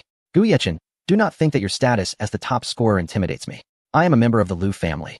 And even if you are the top scorer, should you dare to strike me, I will ensure you regret it. Lu Kuan hissed, his expression twisted with malice. Chapter 281. A lesson for Lu Kuan. Upon hearing Lu Kuan's words, Gu Yechen's expression darkened, and he strode over before forcefully stomping down on Lu Kuan's outstretched hand, instantly shattering it. A piercing scream erupted from Lu Kuan, reverberating throughout the restaurant. The sound so shrill it seemed capable of piercing the very roof and assaulting the eardrums of all present. Lu Kuan had never anticipated that Gu Yechen would disregard the Lu family's reputation, brutally breaking his hand with a single kick. The excruciating pain was unbearable, causing his face to turn as pale as a sheet, beads of sweat rolling down his forehead, leaving him uncertain if he might burst into tears. Gu Yechen, how dare you stomp on me? I will have you dead for this, you wretched scoundrel. Lu Kuan bellowed through gritted teeth, enduring the agony as rage filled his eyes. Oh, such bravado? Gu Yechen chuckled softly, then twisted his foot, mercilessly manipulating Lu Kuan's fingers beneath his heel, prompting Lu Kuan to widen his eyes in shock. He never imagined Gu Yechen could be so ruthless, and the pain soon rendered him unconscious. Gu Yechen's seemingly casual movements bore an icy ruthlessness that sent chills through onlookers. How dull. He fainted after just a few blows, Gu Yechen remarked, shaking his head, surprised that someone who had been so arrogant could crumble so easily. A hint of disdain played across his features. Mu Xiaoheng and Lao Pao exchanged glances, fear evident in their eyes as they watched Gu Yechen's brutal display. Seeing him stomp down with such force, They could almost feel a phantom pain in their own hands. After a brief discussion, they agreed to accept Gu Yechen as their leader, relegating Zhang Ziyuan to a subordinate role. Big brother, it's no surprise he couldn't withstand your might, Mu Xiaoheng said, stepping forward and offering Gu Yechen a bottle of water, his tone laced with amusement, clearly hoping Gu Yechen would engage further. You're rather kind. Gu Yechen accepted the water, playfully patting Mu Xiaoheng's shoulder with a smile, then opened the bottle and poured it over Lu Kuan's face, rousing him from his unconsciousness. Ah, that hurts like hell. Lu Kuan gasped, a chill shooting through him as he turned to see Gu Yechen's mocking smile. The coldness of that grin sent his heart plummeting. What more do you want? Lu Kuan thought Gu Yechen had left, but now he feared another beating was imminent. His voice trembled with terror and unease. Weren't you just threatening me? I detest it when others use their family name to intimidate me. Tell me, what do you think would happen if I were to break all your limbs? Gu Yechen said with a grin, his smile devilish and chilling. You are a monster, not a human. Lu Kuan's face was a mask of dread. Hadn't stomping on his hand been enough? Did Gu Yechen truly intend to sever his limbs? Despair filled Lu Kuan's gaze. Who could save him now? A resounding slap landed on Lu Kuan's face as Gu Yechen's fury erupted. How dare you? I am indeed human, and yet you dare to claim otherwise? You deserve this. With that, several more slaps followed, each strike swelling Lu Kuan's face. His movements were precise and powerful, yet within the limits of what a mere mortal could endure. Blood spilled from Lu Kuan's lips as the principal's envoy arrived. Whispering in Gu Yechen's ear, the principal says to avoid fatalities. A beating is sufficient, but do not kill him on school grounds. Gu Yechen chuckled. Understood. Don't worry. He had not expected Lin Huiran to express such concern. Nor had he intended to take Lu Kuan's life within the school. Consider yourself fortunate this time. I'll spare your life.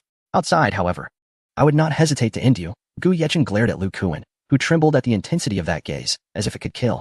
Yes. I will never oppose you again. Lu Kuan sighed in relief when he heard Gu Yechen would let him go. However, before he could fully relax, Gu Yechen abruptly stomped down on his right leg, shattering it, followed by the others, severing all his limbs. The sound of his bones breaking echoed like a slaughtered pig.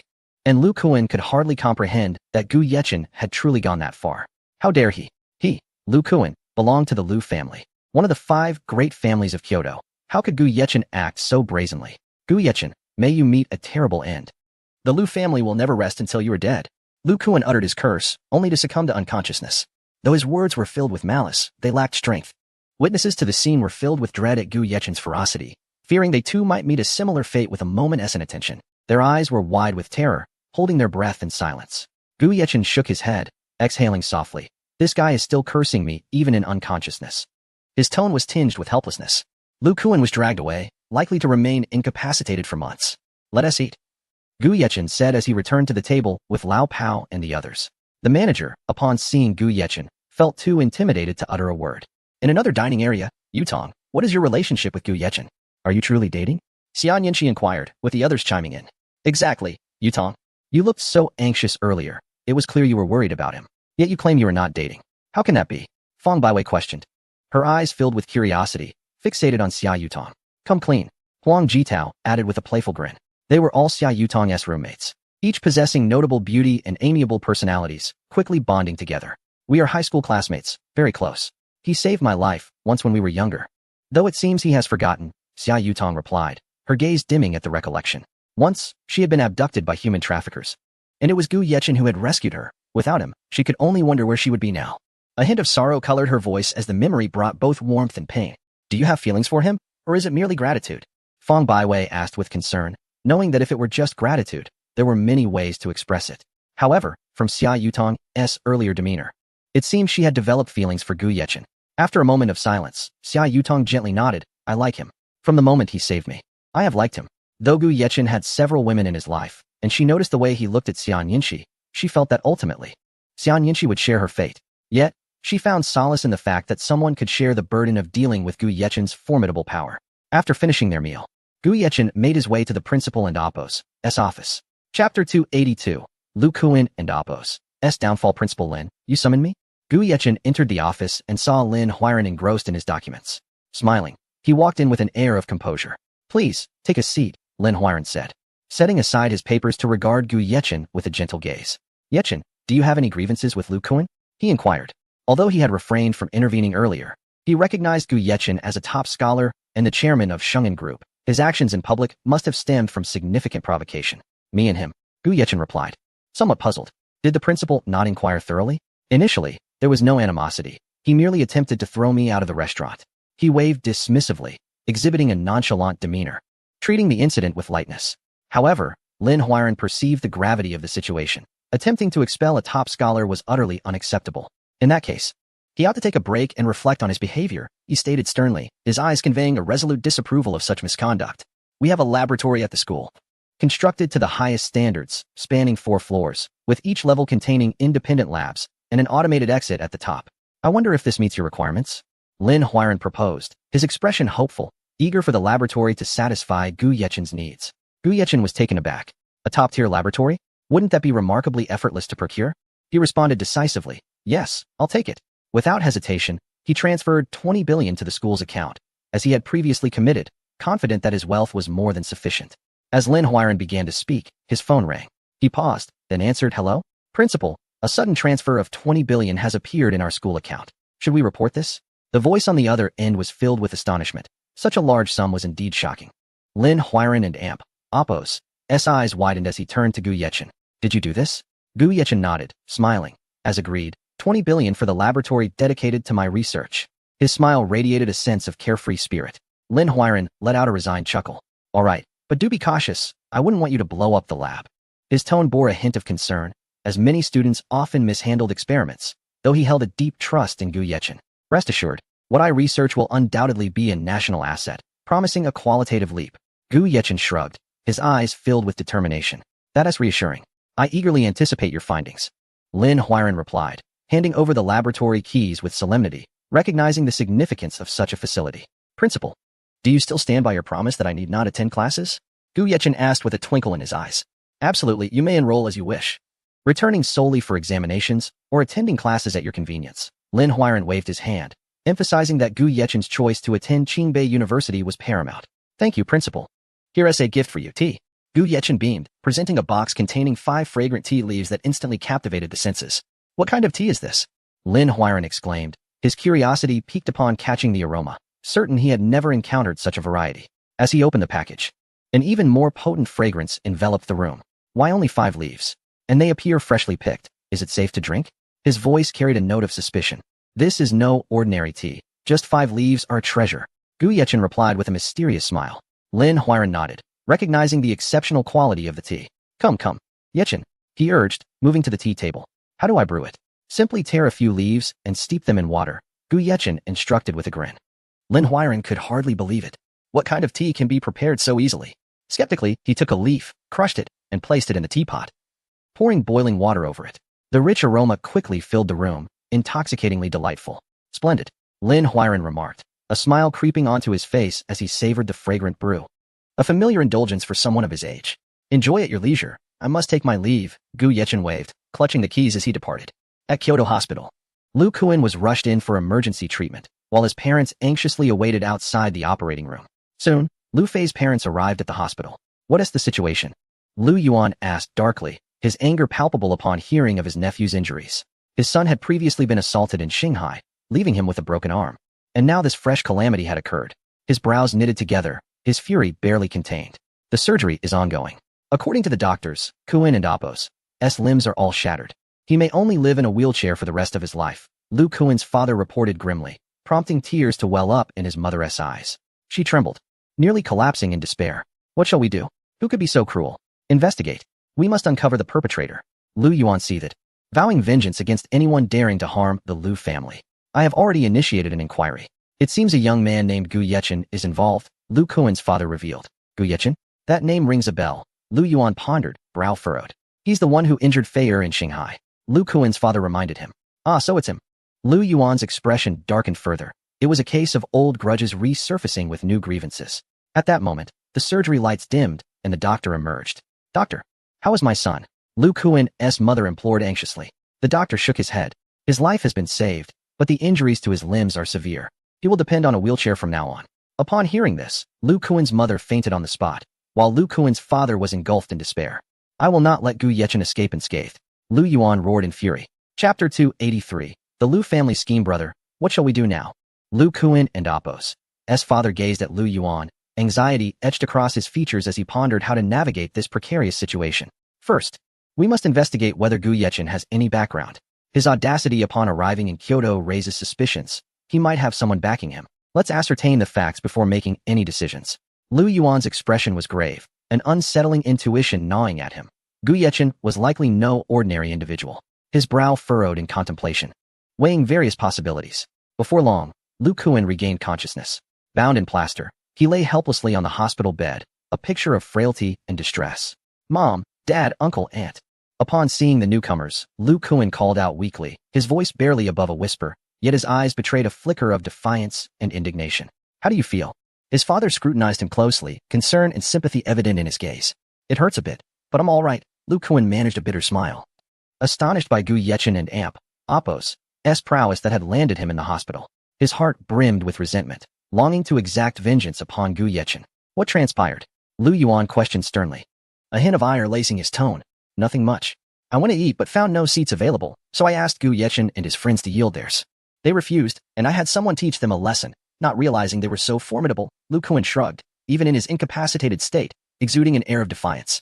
He remained oblivious to his own faults, convinced that Gu Yechen was at fault. Lu Yuan's expression darkened. He was tempted to deliver a sharp reprimand. He was furious at Lu Kuan and Apos' reckless behavior, which had not only provoked a confrontation but resulted in disgrace for the Lu family.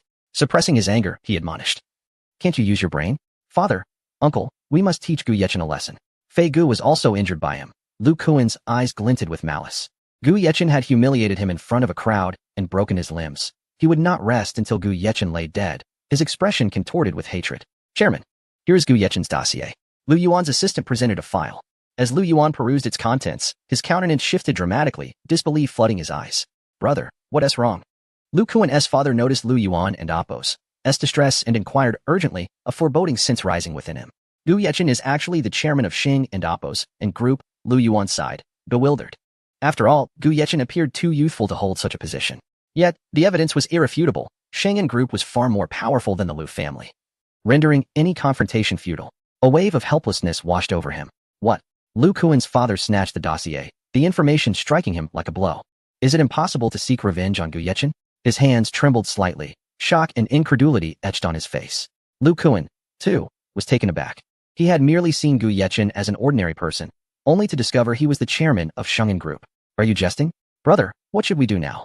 Lu Kuan and Apos' father's expression darkened, burdened with uncertainty. Lu Yuan sat in contemplation before stating, the leadership of Xing and Apos' and group recently changed hands. Now that Gu Yechen and Apos' identity is revealed, it matters little. He likely has an Apos' had time to establish himself fully. We can take advantage of this opportunity to eliminate him. A glint of ruthlessness flickered in his eyes, a resolution to take a risky gamble. The thought of his son and nephew suffering at Gu Yechen's hands ignited a fire within him. After all, this was a direct affront to the Lu family's dignity. Should they fail to resolve this matter, how would others perceive the Lu family? Indeed, Lu Kuan and his father shared a fierce determination. They were committed to this course of action, driven by vengeance. However, if he remains at the university, we might be at a disadvantage, as Qingbei University boasts formidable 8th-tier warriors. Should we attempt to confront Gu Yechen there, we would undoubtedly be discovered immediately. Lu Yuan hesitated, acutely aware of Qingbei University's might and the risks involved. He can't possibly stay at the university forever. We can position ourselves to ambush him, if he dares to emerge. 3 pinnacle 7th-tier warriors should be able to catch him off guard, Lu Kuan suggested, a crafty gleam in his eyes. The others nodded in agreement, saying, let us send 1 early 8th-tier warrior along with 2 pinnacle 7th-tier warriors. We can compel Gu Yechen to relinquish Sheng and Apos' and group. Upon receiving intelligence that Sheng and group had become privately owned, Lu Yuan mused that acquiring it would elevate the Lu family to one of the top 3 family lineages. Agreed. Lu Yuan decisively concluded, dispatching 1 early 8th tier and 2 pinnacle 7th tier warriors. Unbeknownst to Gu Yechen, peril loomed on the horizon as the sun sank and night enveloped the city. In the dormitory, everyone was poised for departure, heading to Jinshan Sheik. With Qin Lang in tow, Gao Xian and Gao Shi had been assigned by Gu Yechen to protect Zhang Yun. Both were pinnacle 7th tier warriors, more than a match for ordinary adversaries.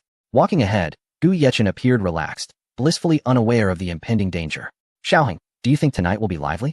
Lao Pao inquired with a smile. Absolutely. With so many beautiful women across from the social event, I might even find myself a girlfriend. Mu Xiaoheng replied, brimming with anticipation. Given Xia Yutong's beauty, her roommates were sure to be equally captivating.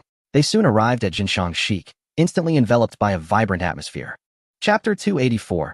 Blocked according to the information provided by Xia Yutong, the four of them went directly to the reserved private room, where Xia Yutong was already seated alone. After a lengthy wait, hello, Gu Yechen greeted as he opened the door, a subtle smile gracing his lips, reminiscent of a gentle spring breeze, evoking a sense of comfort.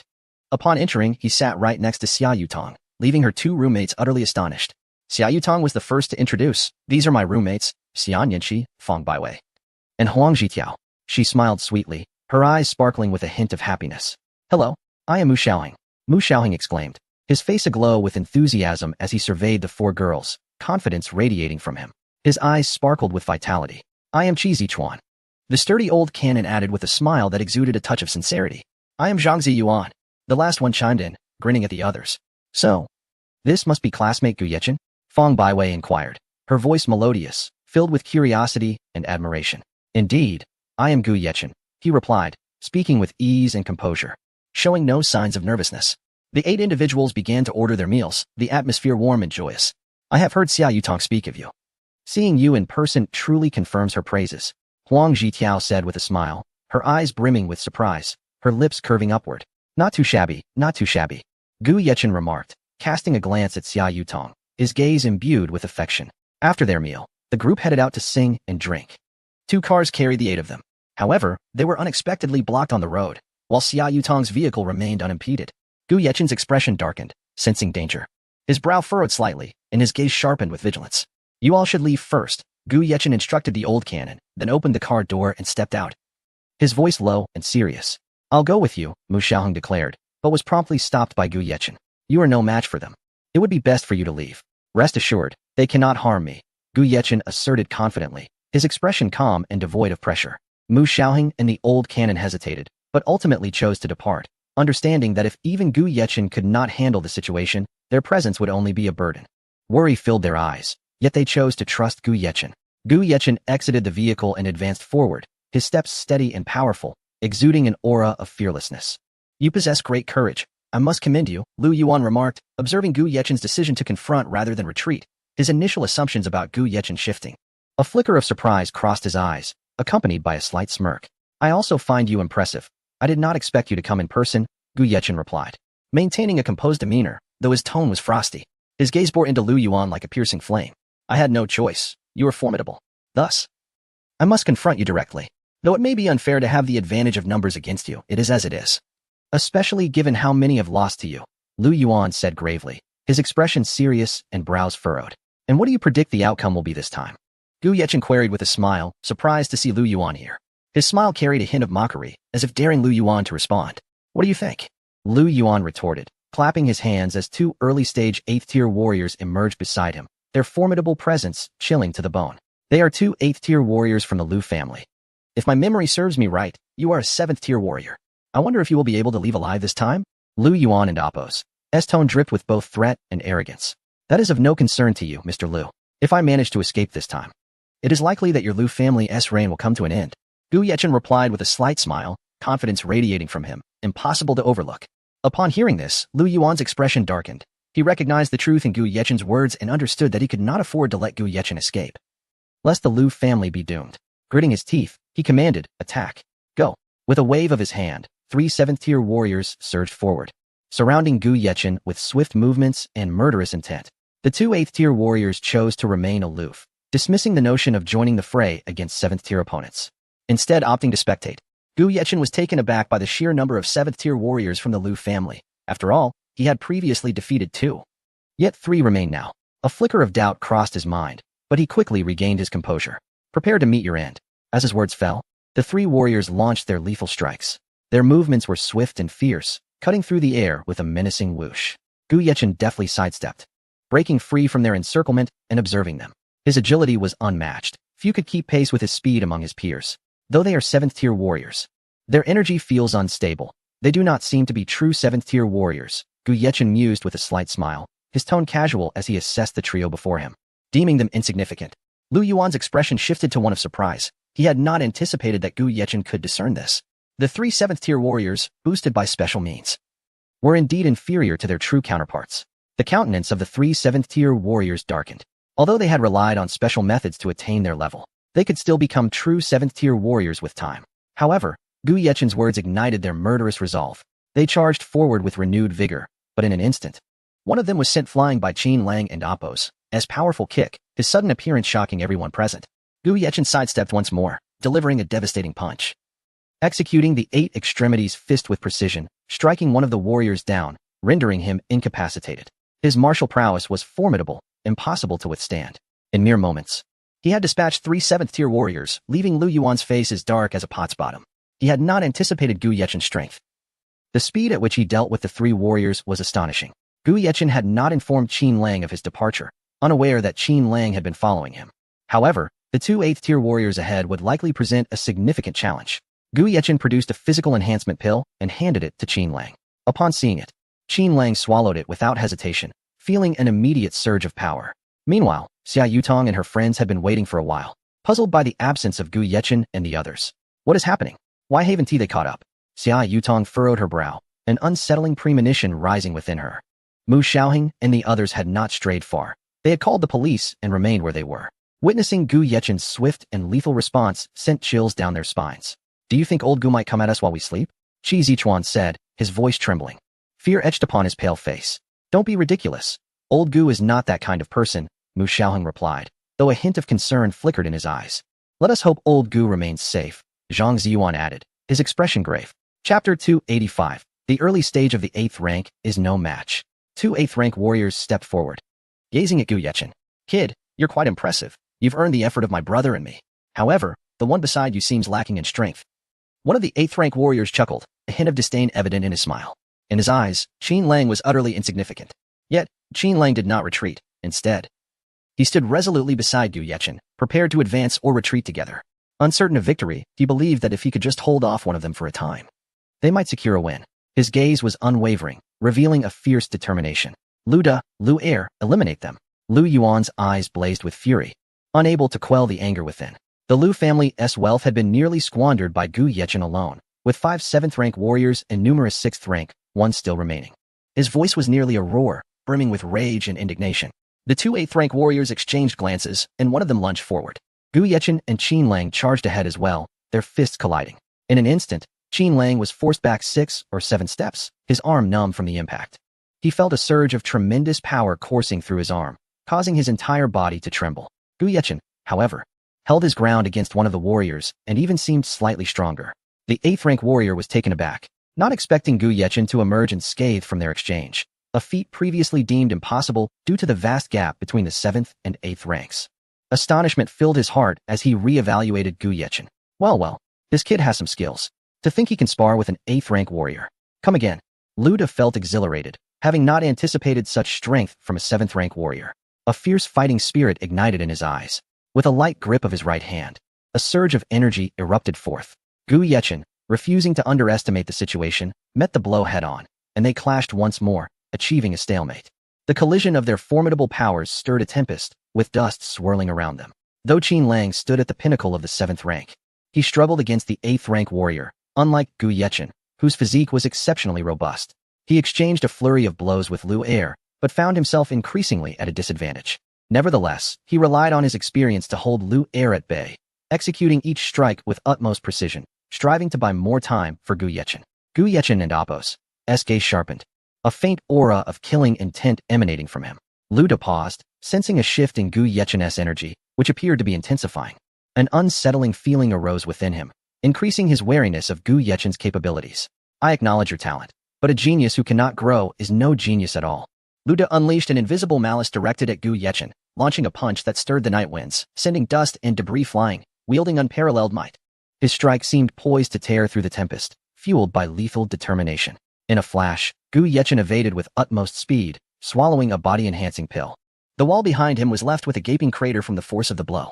Though he might not perish from such a strike, he would surely be left bruised and battered. The deafening noise echoed, shards of the wall scattering everywhere.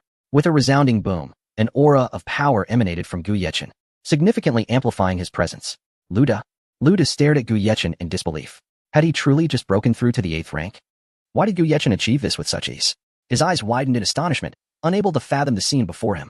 Luda, Lu Yuan, and Lu Er were all taken aback. They had only exchanged a few blows with Gu Yechen, and he had already advanced? Their expressions were filled with incredulity. witnessing something utterly astonishing. Feeling good? Take this punch. Gu Yechen bellowed, a wave of killing intent surging forth as he charged at Lu Da, his fist coalescing all his strength into a single point. His voice thundered, and his aura soared. Humph, we are both 8th rank warriors. Why should I fear you? Lu Da concentrated his energy into his fist, gritting his teeth, bracing for Gu Yechen's strike. With a resounding impact, Lu Da was sent staggering back over 10 steps. His arm shattered and flung away. Meanwhile, Gu Yechen remained firmly rooted. The two were evidently not on the same level. The clash of their formidable powers caused the very air to quiver. Lu Da felt a chill run down his spine as he glanced at his broken right arm, struggling to suppress a surge of blood in his chest. He had never imagined that despite being 8th rank warriors, the disparity in their strength could be so vast. His complexion paled, beads of sweat rolling down his forehead. Brother. Lu Er rushed to Lu Da's side, concern and urgency flooding his expression as he assessed his brother's injuries. Lu Er and Apos, gaze darkened as he turned to Gu Yechen, vengeance burning within him. Without hesitation, he charged at Gu Yechen. Qin Lang, slightly wounded, fought desperately to stall them, unleashing merciless attacks with fierce resolve. Come back. Lu Da shouted in anger, knowing that after experiencing a clash with Gu Yechen and suffering a shattered arm, Lu Er would surely perish if he engaged. His tone was tinged with urgency and fear. Yet, Lu Er was deaf to his brother's warnings. As they clashed again, Gu Yechen delivered a powerful kick. Although Lu Er narrowly dodged, Gu Yechen swiftly countered with a punch, his movements lightning fast and unpredictable. With a grunt, Lu Er clutched his chest, gasping for breath. Gu Yechen struck without hesitation, and despite Lu Er's full effort to block, he was sent flying by a single punch. Blood spurting from his mouth. The notion that two 8th rank warriors could not stand against Gu Yechen was beyond belief. His body soared through the air like a kite severed from its string. Lu Er, witnessing Gu Yechen's transformation, finally grasped the true meaning of genius. He had begun as a 7th rank warrior, only to break through to the 8th rank and single-handedly contend with two 8th rank opponents, gaining the upper hand. His heart brimmed with resentment. Chapter 286, Killing Lu Yuan, Encountering the Police Second Brother. Lu Da and Apos. S. heart raced with anxiety as he witnessed Lu Er being struck and spitting blood. He hurriedly ran over, his steps unsteady, nearly losing his balance in his frantic state, his eyes brimming with concern. How are you? Are you all right? Lu Da asked, his voice trembling like a flickering candle in the wind, his hands shaking uncontrollably. I and Apos am fine, but we likely cannot defeat him, Lu Er replied, swallowing a mouthful of blood. His face twisted in anger. His eyes were filled with a fierce unwillingness, like flames of defiance. Yet he could not deny Gu Yechen's formidable strength. His complexion was pale as parchment, each breath heavy with exertion. At this moment, Lu Yuan felt a surge of fear as he saw his two 8th-tier warriors defeated. He began to regret provoking the terrifying adversary, Gu Yechen. This regret washed over him like a tidal wave, causing his body to tremble involuntarily. Let us all attack together, Lu Da declared, rushing towards Gu Yechen. After losing an arm, his strength had yet to recover, and he was promptly intercepted by Qin Lang. His movements seemed hasty and reckless, but determination to fight to the death shone in his eyes. Gu Yechen charged directly at Lu Er, delivering a barrage of 8 extremes fist strikes, which left Lu Er utterly defeated. Despite his severed arm, Lu Da's strength was still comparable to Qin Lang, albeit slightly inferior. After Gu Yechen's onslaught, he too was swiftly extinguished. His movements were as swift as thunder, leaving no time for reaction. Gu Yechen, what do you intend to do? Lu Yuan asked, his voice quaking with despair and fear, as if the apocalypse had descended upon him. Gu Yechen regarded him coldly, stating, I warned you that if I could leave alive, the Lu family would meet their end. His voice was as frigid as death, reminiscent of a curse from the depths of the abyss. Lu Yuan and Apos' legs weakened, nearly collapsing to the ground. His eyes lost their luster, replaced solely by boundless fear and despair. Just then, the sound of police sirens grew louder. Don and Apos, move. Several police officers emerged from their vehicles. Lu Yuan, seeing them as a beacon of hope, hurriedly attempted to approach. His steps were frantic, akin to a drowning man desperately grasping for salvation. Gu Yechen's gaze sharpened, and he kicked a stone that pierced Lu Yuan's skull. Lu Yuan's eyes retained their expression of terror before he collapsed, breathless. The police officers were taken aback, their expressions tinged with wariness as they regarded Gu Yechen, weapons instinctively tightening in their grips. Comrade, we need you to return to the police station for questioning. A male officer approached Gu Yechen, his voice trembling slightly, beads of sweat forming on his forehead, yet he maintained a facade of composure. What is the matter? Gu Yechen replied with a smirk, an air of defiance in his smile. You've killed so many people, you must be interrogated. Especially since it occurred in front of police officers. You must accompany us back to the station, a female officer declared sternly, undeterred by Gu Yechen's prowess. Her expression resolute and authoritative. At that moment, Mu Xiaoheng and others arrived. Officer, why are you detaining Gu? Lao Pao exclaimed, anger and confusion evident in his voice. He has committed murder and must face legal consequences. The female officer displayed no emotion, her stance unwavering, as if the law were sacred and inviolable. They were the ones who attacked first. We called the police after that. Why aren't you investigating them?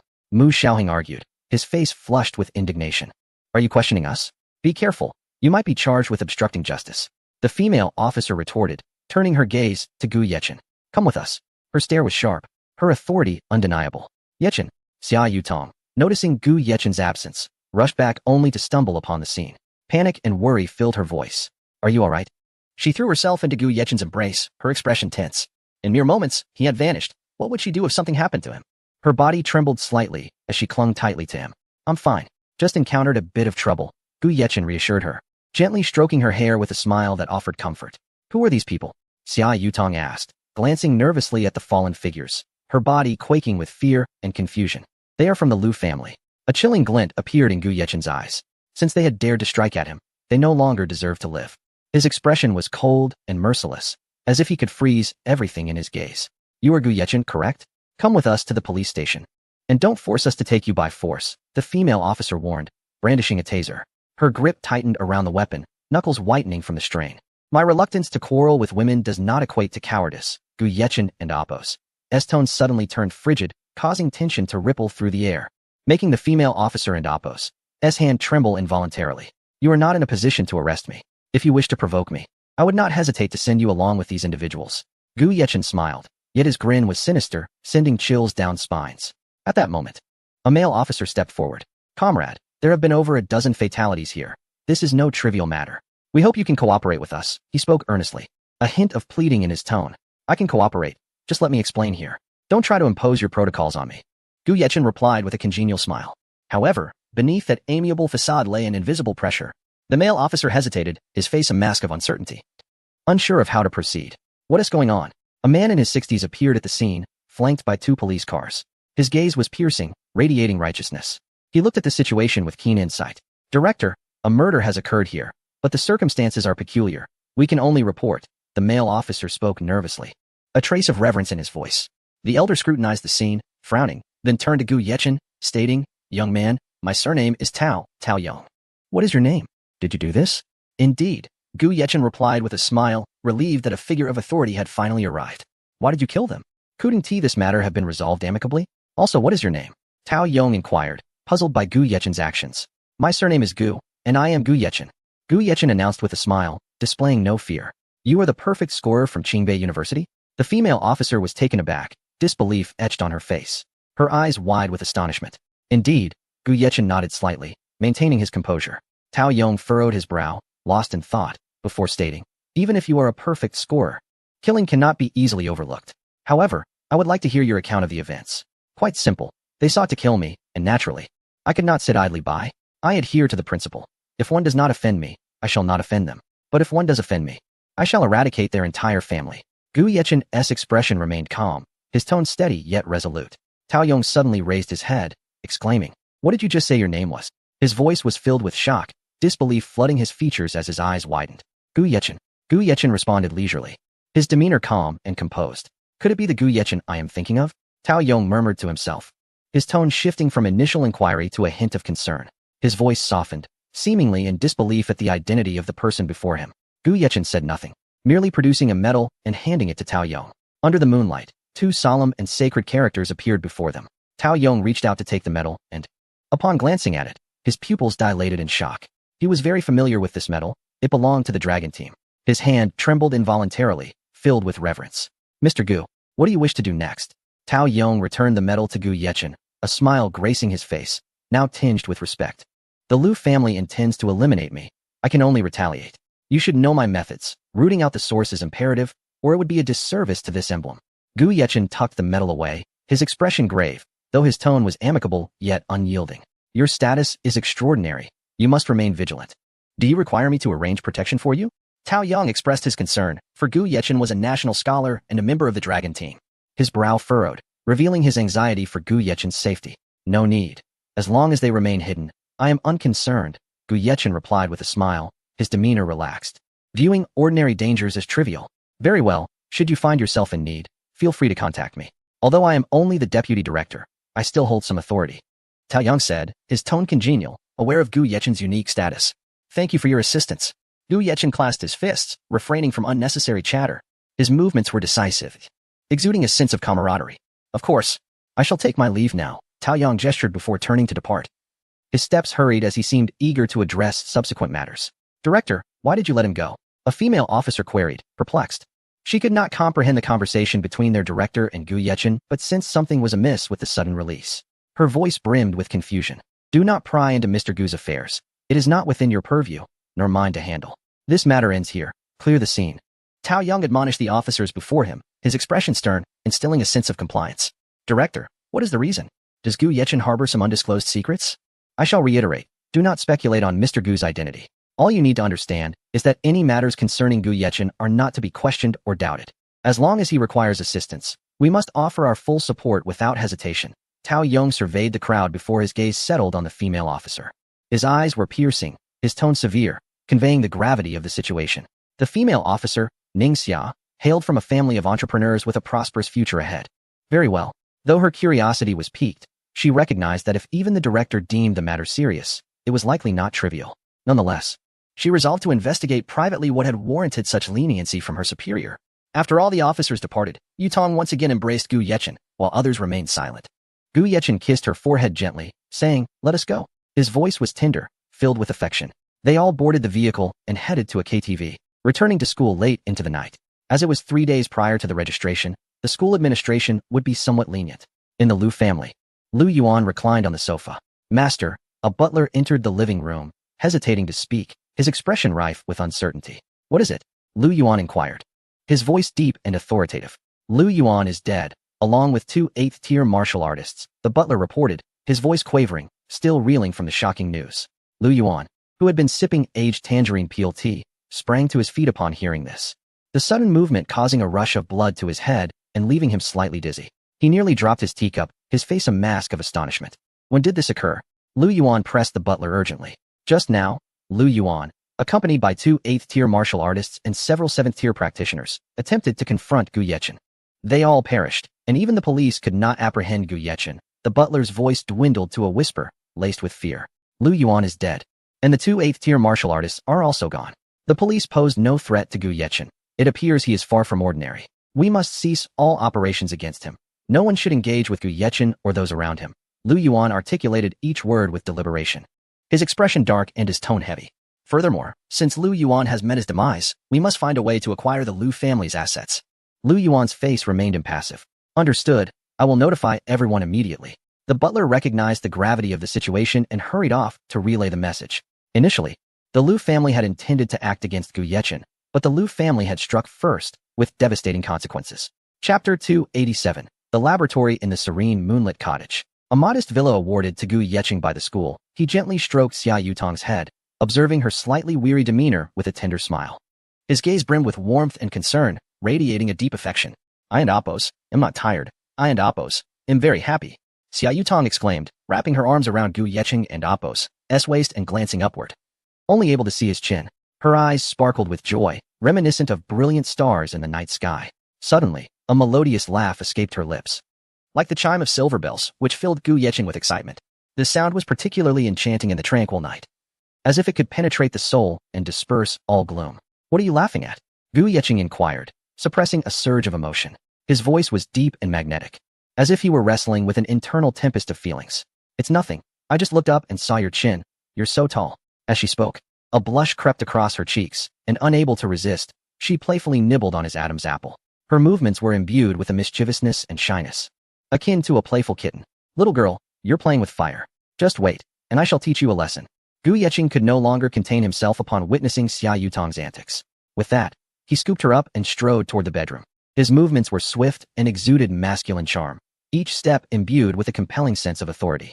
Nestled in his embrace, Xia Yutong wrapped her arms around his neck, fully aware of what was to come. Yet, she had long since grown accustomed to such moments with Gu Yechen. As the crescent moon hung in the sky, the room was suffused with a springtime ambience. Why do people so fervently engage in this endeavor of love? The moonlight streamed through the window, casting a gentle glow upon the floor, as if blessing the lovers. its soft radiance adding an ethereal touch to the room. In the warmly lit chamber, a soft sigh echoed, marking the beginning of an exhilarating encounter that would last for 3 hours.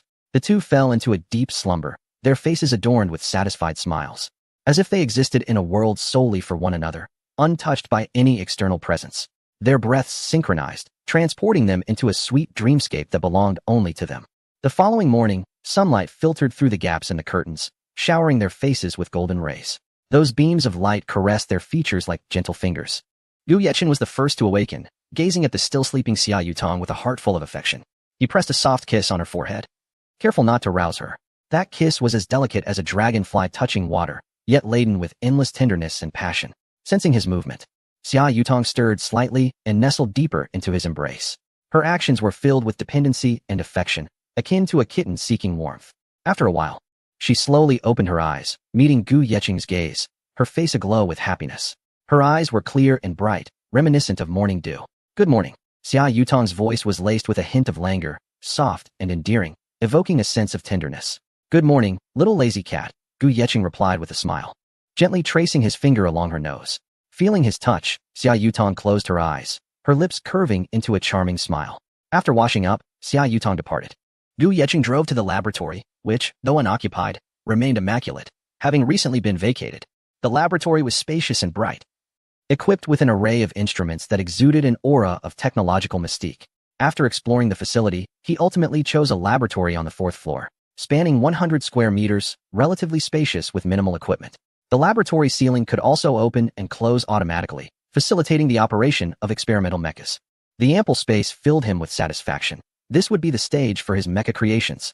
He promptly set up all the mecha manufacturing equipment, which quickly occupied 1/3 of the lab. The devices were uniquely designed, gleaming with metallic luster and brimming with futuristic allure.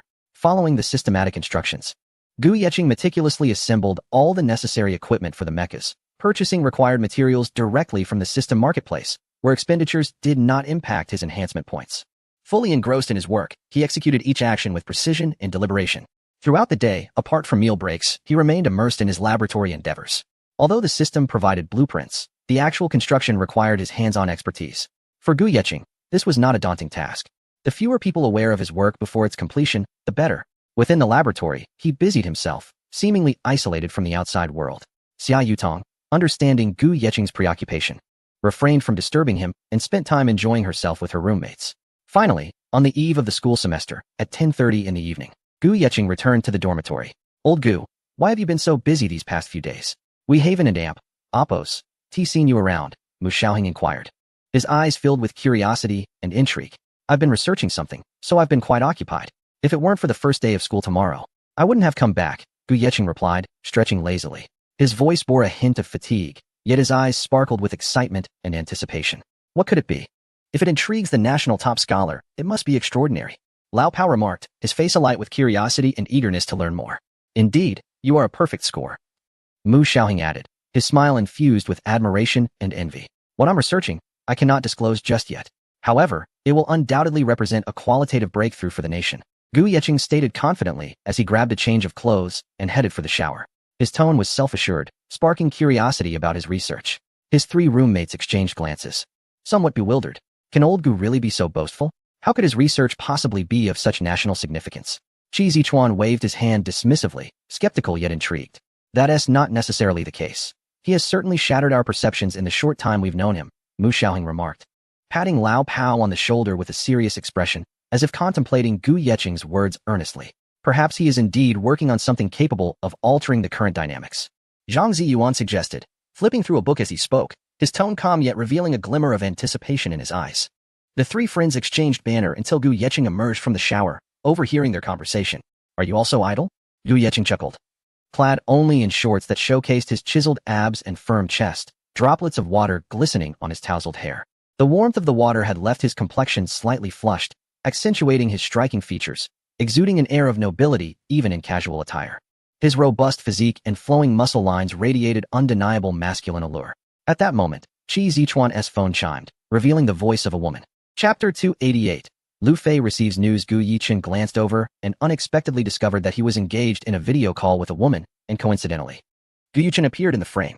The woman and amp, Oppos' voice was melodious and filled with a hint of surprise. This is my roommate, Gu Yuchen. Chi Zichuan quickly introduced, his tone infused with excitement and pride, for he had such a handsome roommate. Wow, your roommate is quite handsome. The woman's voice carried a touch of infatuation, her tone rising with delight and admiration. Haha, of course. Chi Zichuan chuckled proudly, his face radiating a sense of accomplishment. In his eyes, Gu Yichun's charm only added to his own luster. After all, he was the roommate of a handsome man. Gu Yichun greeted the person on the other end, and then reluctantly shook his head as he stepped out of the video frame, making his way to his bed to sit down. His movements were natural, but carried a hint of weariness and resignation. Old Gu, the beautiful girl is praising you. Mu Xiaohang remarked with a smile, his gaze filled with teasing amusement.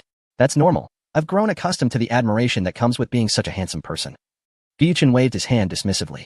His tone was casual, his face adorned with a confident smile, for he had long since become accustomed to such compliments. This guy. Lao Pao chuckled, shaking his head with a mix of exasperation and admiration. Get some rest. We have an early start tomorrow, Gu Yichun said with a smile. His voice was amicable, aware that the first day of school would surely involve military training, though he himself was exempt from it. At the first hospital, Lu Fei hurriedly arrived to visit Lu Kuan, whose arm had nearly healed. After all, he was a martial artist, despite his low rank. He was certainly different from an ordinary person. His steps were brisk, his face etched with concern and confusion. What had happened?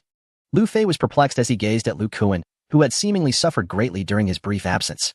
His brows knitted tightly, his eyes filled with bewilderment and indignation. Brother Fei, do you know Gu Yechen? Lu Kuan inquired, his voice faint, revealing a hint of fear and resentment. In an instant, an aura of hostility emanated from Lu Fei as he turned to Lu Kuan. That name is not one I could ever forget. Why do you mention him? Lu Fei was taken aback, wondering how Lu Kuan came to know of Gu Yechen. His expression darkened, as if haunted by some unpleasant memories. Brother Fei. It was Gu Yechen who attacked me, Lu Kuan replied, his demeanor somber, a slight tremor in his gaze, his body quaking as he recalled the harrowing scene. What? Lu Fei had been seated but sprang to his feet upon hearing Lu Kuan's words, his voice rising in disbelief, his eyes wide with shock. Where is he? A surge of anger welled within him. He had not anticipated Gu Yechen daring to come to Kyoto.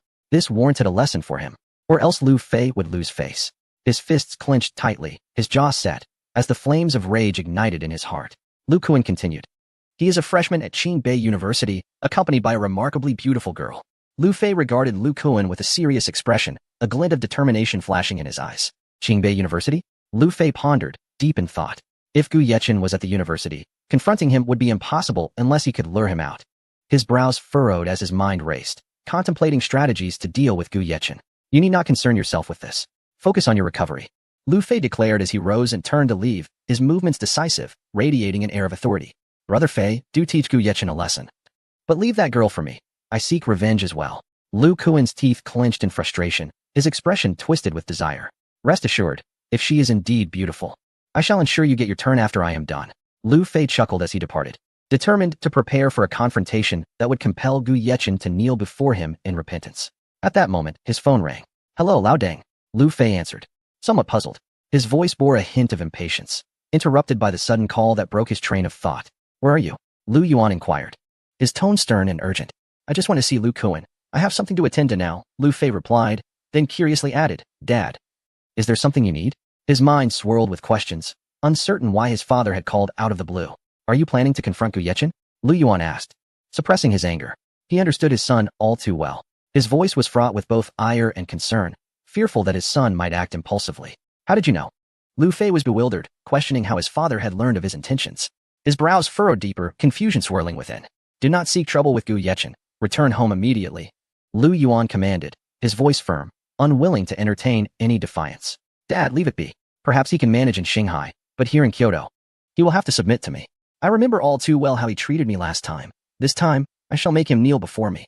Lu Fei's voice turned cold, his heart brimming with resentment, resolved to confront Gu Yechen. You are not his match. Come home. I have something important to discuss.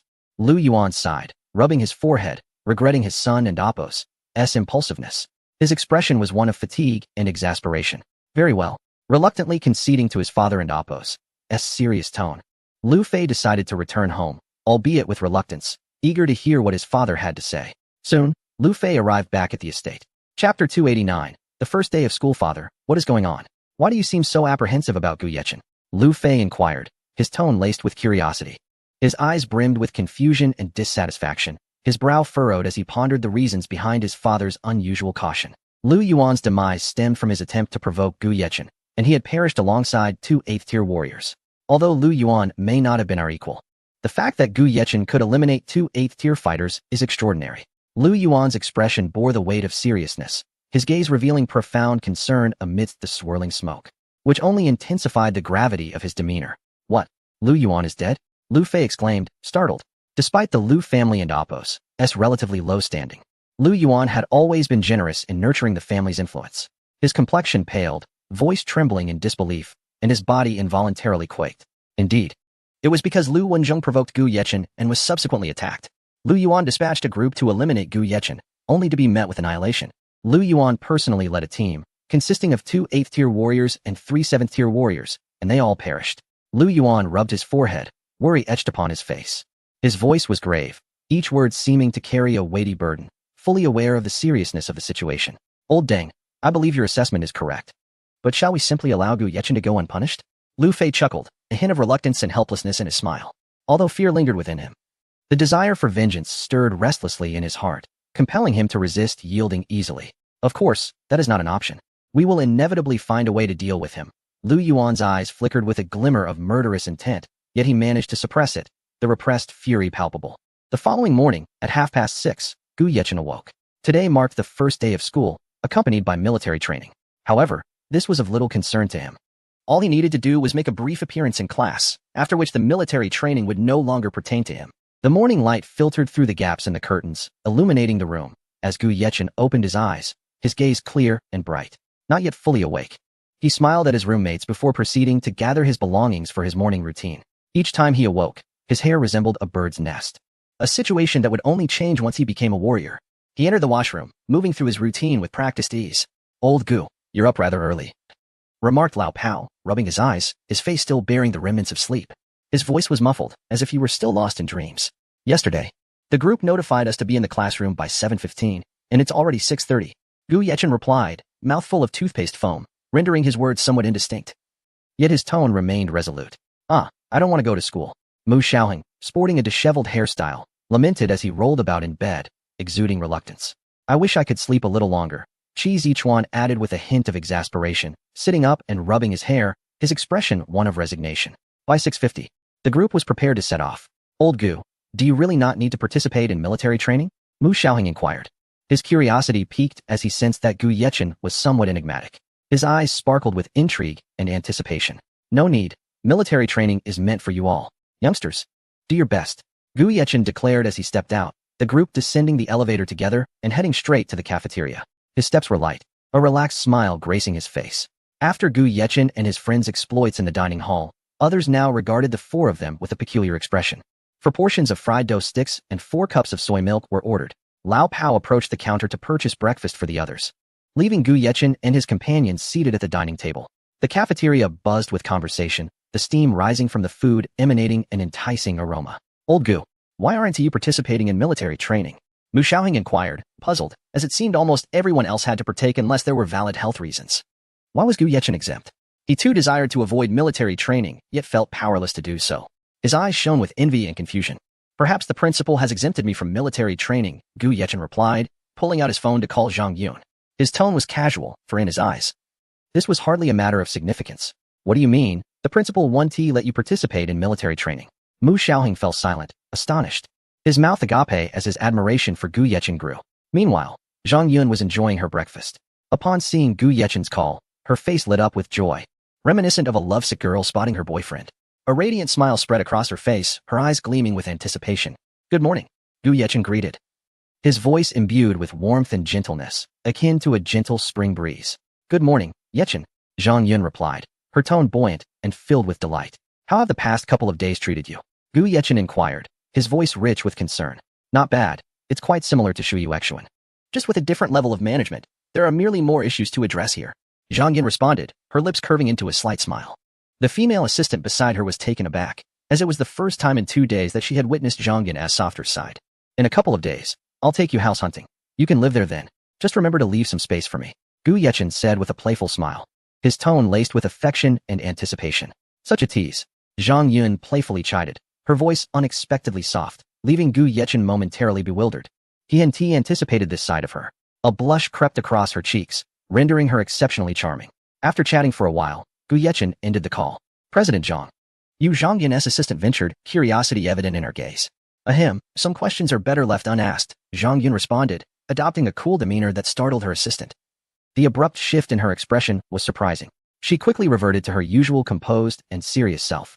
Following the call, Gu Yechen sent a message to Xia Yutong to check in on her as well. However, he refrained from messaging Xinghai, although he occasionally conversed with her. As Lao Pao returned with 4 breakfast orders, Gu Yechen approached and effortlessly took 2 portions. A simple action that caused a stir among the majority of the female patrons in the cafeteria. His graceful movements exuded a unique charm. Being too handsome can be a burden. Gu Yechen sighed as he returned to his seat, a hint of a resigned smile on his face, yet he remained undeniably captivating. After finishing their meal, the group made their way to the classroom. Chapter 290. I have no interest in money. The classroom was filled to capacity, with familiar faces clustered together. As Gu Yechen and his companions entered, they instantly captured numerous gazes. Clad in a luxurious tracksuit that was both loose and casual, his distinctive tailoring and exquisite fabric set him apart from ordinary sportswear, accentuating his extraordinary demeanor. Gu Yechen and Xia Yutong, both majoring in computer science, were once again assigned to the same class, filling Xia Yutong with immense joy. Her eyes sparkled like crescent moons, and her lips involuntarily curved into a smile. As Gu Yechen passed by her, he made a heart gesture with his hand.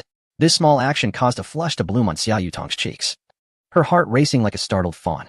At that moment, a girl walked in from outside. Her long, flowing hair cascaded down her shoulders like a smooth waterfall, each strand seemingly whispering elegance.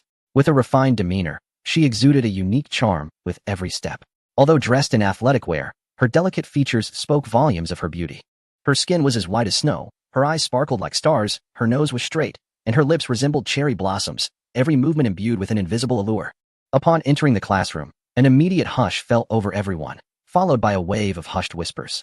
Gu Yechen, initially indifferent to such occurrences as his focus was primarily on mechas, lifted his gaze to glance at the woman on stage, as if time itself had paused. The girl seemed to sense something as she turned her gaze toward Gu Yechen. Their eyes met, and she appeared slightly taken aback before averting her gaze. A flicker of confusion crossed her eyes, as if surprised by Gu Yechen's attention. In that fleeting moment of eye contact, Gu Yechen gleaned some essential information. Name, Su Qingqing. Age, 20. Appearance, 96 points. Health, excellent. Development count, 0. Status, second daughter of the Su family in Kyoto. Sophomore at Qingbei University, Campus Bell. Upon absorbing this information, Gu Yechen was momentarily stunned. Su Qingqing.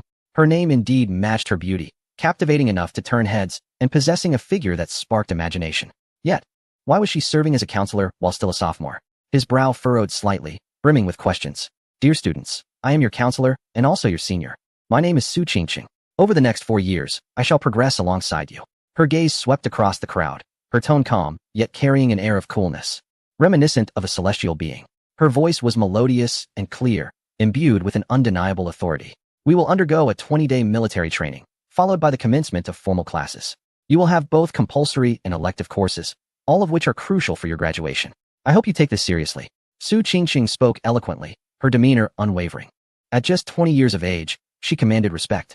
If I recall correctly, our class boasts several academic elites, including a perfect-scoring college entrance exam champion, correct? Su Qingqing smiled, her expression warm as the spring sun, instantly melting the chilly atmosphere in the classroom. Upon hearing her words, all eyes turned toward Gu Yechen, for the title of perfect scorer had long since made its rounds. Among the gazes, there was curiosity, admiration, and a hint of jealousy. Is Gu Yechen present? Su Qingqing glanced at her list and called out. Her clear, melodious voice resonated through the classroom. Here, Gu Yechen, still pondering Su Qingqing and Appos, as presence, responded absent-mindedly when he heard his name called. His deep voice invited further listening. Su Qingqing turned toward the source of the voice and found a strikingly handsome boy. Momentarily taken aback, his features were exquisite, and his deep-set eyes seemed to harbor endless stories. Gu, would you be willing to come up and share your feelings as the college entrance exam champion? Su Qingqing asked, noticing Gu Yechen and Appos. S gaze was also fixed upon her, his eyes softening with warmth. A ripple of emotion stirred within her, but she quickly regained her composure. All right, Gu Yechen had intended to maintain a low profile, yet fate had other plans. With a wry smile, he ascended the podium. Dear classmates, since Su Jia has requested it, I shall say a few words. Gu Yechen surveyed Su Qingqing before addressing the others. His gaze was calm and confident, drawing attention from all around. Xia Yutong, observing Gu Yechen glance at Su Qingqing. Kuden and Appos, T help but wonder, Has he taken a liking to her? Though she had anticipated this, a surge of anxiety and jealousy coursed through her hands clenching unconsciously. In truth, studying is not something I relish, nor is it my forte. I have no interest in academics. Gu Yechen shrugged casually. To him, learning was a trivial matter. His words elicited uproarious laughter from the audience, the classroom filled with mirth. Then do you enjoy making money? A girl from the audience inquired, her voice brimming with curiosity. She found it hard to believe anyone could be indifferent to wealth. I have more money than I know what to do with, so I have no interest in it. Gu Yechen waved his hand dismissively. This was not mere bravado. He genuinely felt no interest. With billions at his disposal, he could spend a lifetime without exhausting it. Thus his disinterest in wealth was sincere. This remark incited another round of laughter, most considering Gu Yechen to be boasting, though a select few believed him. As his aura suggested, he was not one to speak lightly. Your remarks are quite unique, Su Qingsheng remarked as she approached the podium, a smile gracing her lips, tinged with appreciation and intrigue. Thank you, Jia. You are quite beautiful, Gu Yechen replied before stepping down. Su Qingsheng watched his retreating figure, a smile tugging at her lips. Curiosity about this extraordinary boy blossoming within her. As the foremost belle of Qingbei University and the daughter of the Su family, Su Qingsheng had never lacked admirers. Whether rich heirs or government officials and Appo's sons, countless suitors sought her favor, yet all were met with rejection. She was like an unattainable moon, gazed upon from afar. Su Qingsheng had become the high and unattainable flower of Qingbei University, where the four top belles each possessed stunning beauty and an abundance of admirers, yet all remained single. As if in a silent competition. At 8 o'clock, military training will commence, but the male and female students will be separated, possibly into mixed teams from the entire department. Now, please take your student cards to the gymnasium entrance to collect your training uniforms and change into them, Su Qingsheng declared, her expression serious. Embodying the role of a counselor, the students rose in unison, heading toward the gymnasium. Gu Yechen walked alongside Xia Yutong, who couldn't resist asking, Yechen, your gaze towards Su Qingsheng was rather extraordinary. Gu Yechen chuckled, don't overthink it. I merely found her beautiful and glanced a bit longer. Xia Yutong pouted, humph. I don't believe that. Gu Yechen tenderly ruffled her hair, his gaze fiery yet gentle. Upon arriving at the gymnasium, the students began to collect their military training uniforms. Chapter 291, A Campus Forum Earthquake. Gu Yechen found it rather peculiar. Typically, universities do not possess fixed classrooms, so why was their class an exception? His brows furrowed slightly, filled with perplexity. Everyone, please change into your uniforms. Assemble at 8:00 and Appo's clock. Your instructor will take you for military training. You will likely be separated. Su Qingsheng stated with a smile, her radiance captivating. Gu Yechen, come with me. The principal wishes to see you, Su Qingsheng said, her gaze imbued with a hint of inquiry that rendered refusal impossible. Gu Yechen felt a twinge of confusion. Why would the old principal summon him? Nevertheless, he nodded and followed Su Qingsheng, his stride composed, yet his mind pondered the principal's intentions. Watching Gu Yechen depart, Xia Yutong felt a pang of concern but dismissed it, biting her lip in an effort to calm herself. Classmate Gu, how do you study? Su Qingsheng inquired after they left, her eyes gleaming with curiosity. Senior, what do you mean by that? Gu Yechen replied, puzzled. Studying was simply studying, wasn't he it? A trace of confusion crossed his face. His gaze reflected his bewilderment. Achieving a perfect score in the college entrance examination is no small feat. I only scored 749 points myself. I never imagined you could attain a perfect score. Su Qingsheng expressed, a hint of envy lacing her tone. She harbored aspirations of achieving a perfect score as well, her eyes tinged with a sense of longing and melancholy. It's actually not that difficult. While I may not have a profound interest in studying, I possess a remarkable capacity for learning. Thus, I speak not in jest. Gu Yechen chuckled, exuding confidence, for to him, with his systematic approach, it was indeed a simple endeavor. By the way, what does the principal want with me? Gu Yechen asked, his tone laced with inquiry, seeking answers from Su Qingsheng. Nothing significant. Merely that you are exempt from military training, Su Qingsheng replied. Her gaze seemingly piercing through Gu Yechen's thoughts. She felt a flicker of curiosity regarding why Lin Huiran held Gu Yechen in such high regard. Thus, the two strolled through the campus, engaged in conversation as if on a date. The morning sun cast its golden rays upon them, and this scene was captured, promptly shared on the campus forum. Breaking news. The campus belle of Qingbei University, Su Qingsheng, is rumored to be dating a mysterious boyfriend. Spotted on a campus date with a seemingly new freshman. Whoa, a freshman? Arrival. He swoops in and snatches Su, the campus beauty, right away. How infuriating. That guy is quite handsome. Though the angle isn't clear, it certainly doesn't diminish their celestial beauty. I've heard there are several attractive freshmen, especially in the computer science department, like Xia Yutong and Xian Yanqi. Both are exceptionally beautiful. Compared to them, who is more beautiful? Of course, it's Su Qingsheng. Though it's a close call, the freshman beauties certainly have their charm. Does anyone have Xia Yutong and Xia Nianqi's contact info? I want to pursue them. Damn it. Who is that guy? How dare he get so close to Su Qingqing? Doesn't he fear for his life? On the basketball court, a tall and handsome young man erupted in fury. He had been playing when he stumbled upon this information, and his expression darkened with rage. The man was Fu Yi, the third son of the prestigious Fu family, one of the 5 great families of Kyoto. He had long coveted Su Qingqing, viewing her as his prize. She was the woman he desired, yet despite his relentless pursuits, she remained indifferent to his advances. He had employed every tactic, flowers, gifts, meals, but to no avail. Su Qingqing remained as frosty as ever. Old monkey, find out who that guy is. I want him to learn a lesson. Some people are not to be trifled with. Fu Yi commanded, his voice low and menacing, determined to eliminate Gu Yechen. Meanwhile, Gu Yechen and Su Qingqing remained blissfully unaware that they had become the talk of the campus. After a while, they settled down to enjoy some milk tea together. Gu, I can't shake the feeling that you're merely biding your time at Qingbei University. I heard you even secured a lab for yourself. How did the principal allow that? Would it be inappropriate to accompany you for a visit? Su Qingqing queried, her eyes filled with anticipation as she took a delicate sip of her milk tea, a small smear of cream gracing her lips. Gu Yechen reached out, wiping the milk stain from the corner of her mouth. And this moment was again captured by campus paparazzi, clear as day. Indeed, I'm here just to pass the time. The principal said I could arrange my schedule as I please, Gu Yechen replied. However, Su Qingqing hardly registered his words. She was in disbelief that Gu Yechen had touched her lips, a gesture no other man had dared to attempt. Gu Yechen shrugged, rising with effortless grace. Shall we go? His movements were fluid, brimming with confidence. Where to? Su Qingqing asked, momentarily taken aback, her expression a mix of confusion. Didn't you mention wanting to visit the lab? For someone as beautiful as you, I would gladly show you around, Gu Yechen teased, his smile enigmatic. Oh, all right. Su Qingqing grinned, eagerly falling in step beside Gu Yechen, her movements light and joyful, akin to a cheerful bird. This scene was yet again captured, sending ripples through the campus forum. No one had ever witnessed Su Qingqing smile so radiantly at a man before. This was a first. Oh my, that guy actually brushed his finger against Su Qingqing's lips. This is something countless individuals have yearned for yet failed to achieve. Instantly, the campus network erupted with chaos.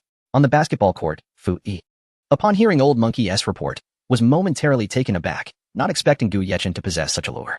When Old Monkey showed him the forum posts, Fu Yi, in a fit of rage, smashed Old Monkey's phone. Damn Gu Yechen, how dare he touch Su Qingqing? From this day forth, we are sworn enemies, he declared, rising to gather a group of over 20 individuals, intent on confronting Gu Yechen, his heart ablaze with fury and jealousy, wishing nothing more than to see Gu Yechen utterly destroyed. Chapter 292. Hand in hand, how could he possibly allow Su Qingqing to be touched by another? The moment he witnessed Su Qingqing smile at Gu Yechen, his heart nearly exploded with fury. He never anticipated that Gu Yechen would audaciously encroach upon her, even daring to brush his lips against hers. His eyes blazed with an inferno of rage, his teeth grinding together as his anger threatened to erupt. Fu Yi stormed through the campus, seething with rage as he searched for the figures of Gu Yechen and Su Qingqing. His countenance was ominously dark, each step imbued with palpable fury, as if he were about to shatter the very ground beneath him. Meanwhile, Gu Yechen and Su Qingqing strolled towards the laboratory, engaged in light-hearted conversation. What kind of research are you conducting in the lab, Gu? Su Qingqing inquired with curiosity, her eyes sparkling and her voice melodious. That's a secret for now. You'll find out when you step inside, Gu Yechen replied with a mysterious smile, which only deepened her intrigue. Suddenly, Gu Yechen sensed an ominous presence drawing near. He halted, his gaze sharpening, scanning the surroundings with the keen alertness of a hawk. What's wrong? Su Qingqing asked. Noticing his instinctive reaction, a frown creased her brow, her expression filled with concern. You certainly have many admirers. Trouble may be on the horizon, Gu Yechen remarked, his tone light, yet tinged with a hint of amusement. Su Qingqing and Apos' brows furrowed slightly. She was no fool and recognized the implication behind his words. Just then, Fu Yi, accompanied by a group of followers, appeared behind them, exuding an air of menace. Qingqing, how could you be with this brat? Fu Yi shouted, his eyes wide with fury as he pointed an accusing finger at Gu Yechen. His voice was rife with anger and jealousy, as if he wished to devour Gu Yechen whole. Fu Yi, there is nothing between us. What do you want? Su Qingqing replied, her expression darkening. Her tone was icy, her gaze laced with disdain. Humph, you dare compete with me for a woman? Today, I and Apos, I'll show you my strength. Fu Yi snarled, his face twisted with rage, resembling a frenzied beast. Gu Yechen regarded Fu Yi with a scoff. Is that so? Do you truly think you can intimidate me? He held no reservations about teaching this fool a lesson, viewing Fu Yi as utterly beneath him. Upon hearing Gu Yechen's retort, Fu Yi could no longer contain himself. Everyone, attack! Beat him to a pulp. He bellowed, his voice trembling with fury as he gestured vehemently to his lackeys. Fu Yi, you dare? Su Qingsheng and Appo's voice turned frigid, an eerie chill enveloping the air. Her tone resembled a whisper from the abyss, eliciting shivers. Fu Yi froze, taken aback. Qingsheng, you would threaten me for a pretty boy? His expression was one of betrayal, confusion swirling within him. Though Su Qiqing had previously ignored him, he had never expected her to defend Gu Yechen so fiercely. A sense of grievance colored his voice, akin to that of a forsaken child. Gu Yechen was momentarily stunned by Fu Yi and Appo's words. Typically, such sentiments were expressed by women. Why was a man voicing these tea-sipping remarks? And what was this pretty boy nonsense? Glancing at his own reflection, he found himself quite handsome.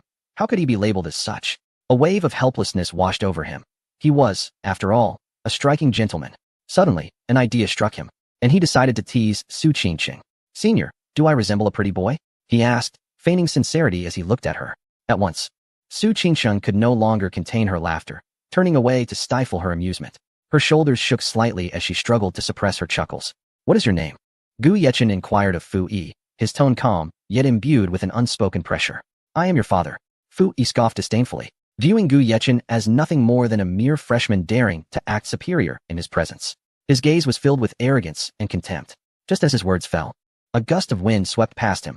Before he could react, Gu Yechen delivered a sharp slap to his face. The loud crack echoed through the air as Fu Yi's cheek swelled, a clear mark of the slap emblazoned upon his face, blood trickling from the corner of his mouth. His eyes reddening, his head buzzed, disoriented from the unexpected blow. You dare strike me? Do you know who I am? I will end you. Fu Yi's eyes blazed with fury. He had never been struck by anyone before, and to be humiliated in front of so many was unbearable. Everyone, get him. 500,000 each. Fu Yi shouted, his voice a feral growl, trembling with rage as he pointed at Gu Yechen, his hands shaking in fury. Buddy, I was holding back just now. If you come at me again, I won't be so courteous. Gu Yechen chuckled, his face adorned with a friendly smile. Yet, to onlookers, this smile bore an unsettling aura of fear. Honestly, if you can't win Su Qingqing's heart, just let it go. Why disrupt her life? Go home and have dinner. Gu Yechen waved his hand dismissively, taking Su Qingqing's delicate hand and leading her towards the laboratory. His movements were effortless, akin to that of a young couple in love. As Su Qingsheng felt Gu Yechen and Appo's hand entwined with hers, she was momentarily at a loss for words. The usually astute young woman found herself in a daze. This was her first experience being held by a male outside of her family. The sensation was oddly enchanting, causing her heart to race and a blush to bloom on her cheeks. Despite this, she made no attempt to withdraw her hand. Known for her ethereal beauty and aloof demeanor, Su Qingsheng had never imagined being held by a man. Fu Yi, witnessing his intended partner being taken by a freshman, felt a surge of rage, especially as Su Qingsheng showed no resistance. A murderous glint flickered in his eyes, and his body trembled with fury, fists clenched tightly. Kill him. I'll take the blame. Fu Yi could no longer restrain himself, his voice barely a whisper, yet filled with seething hatred. The 20-odd followers around him mirrored his anger, many of whom harbored feelings for Su Qingsheng, and together they charged towards Gu Yechen, intent on annihilating him. Chapter 293. Fu Yi is attacked by his own people. Gu Yechen turned around, shielding Su Qiqing behind him. Instantly, she felt enveloped in a sense of security. Perhaps the person before her was not so bad after all? Trust shone in her eyes. Gu Yechen and Appo's gaze sharpened, and with a swift, single step, he dashed forward. In an instant, all of Fu Yi's men lay sprawled on the ground, their wails echoing through the air. No one present could comprehend how Gu Yechen accomplished such a feat. All they saw was a shadow darting through the chaos. His movements were ghostly, eluding capture, and each strike he delivered carried an intimidating force that sent chills down spines. With a thud, Fu Yi collapsed where he stood, realizing he had provoked someone he should not have. He looked at Gu Yechen, his voice hoarse. Brother Gu, do you believe I was just joking? His tone trembled. Fear etched in his eyes. Gu Yechen let out a cold laugh. Now you know fear? It's too late. His voice was frigid, akin to the biting winds of winter. Watching the scene unfold, Su Qingqing felt her admiration for Gu Yechen deepen. She was well aware of Fu Yi's background. She never imagined Gu Yechen would stand unafraid. Her gaze flickered with complexity, a blend of respect for Gu Yechen and concern for the situation.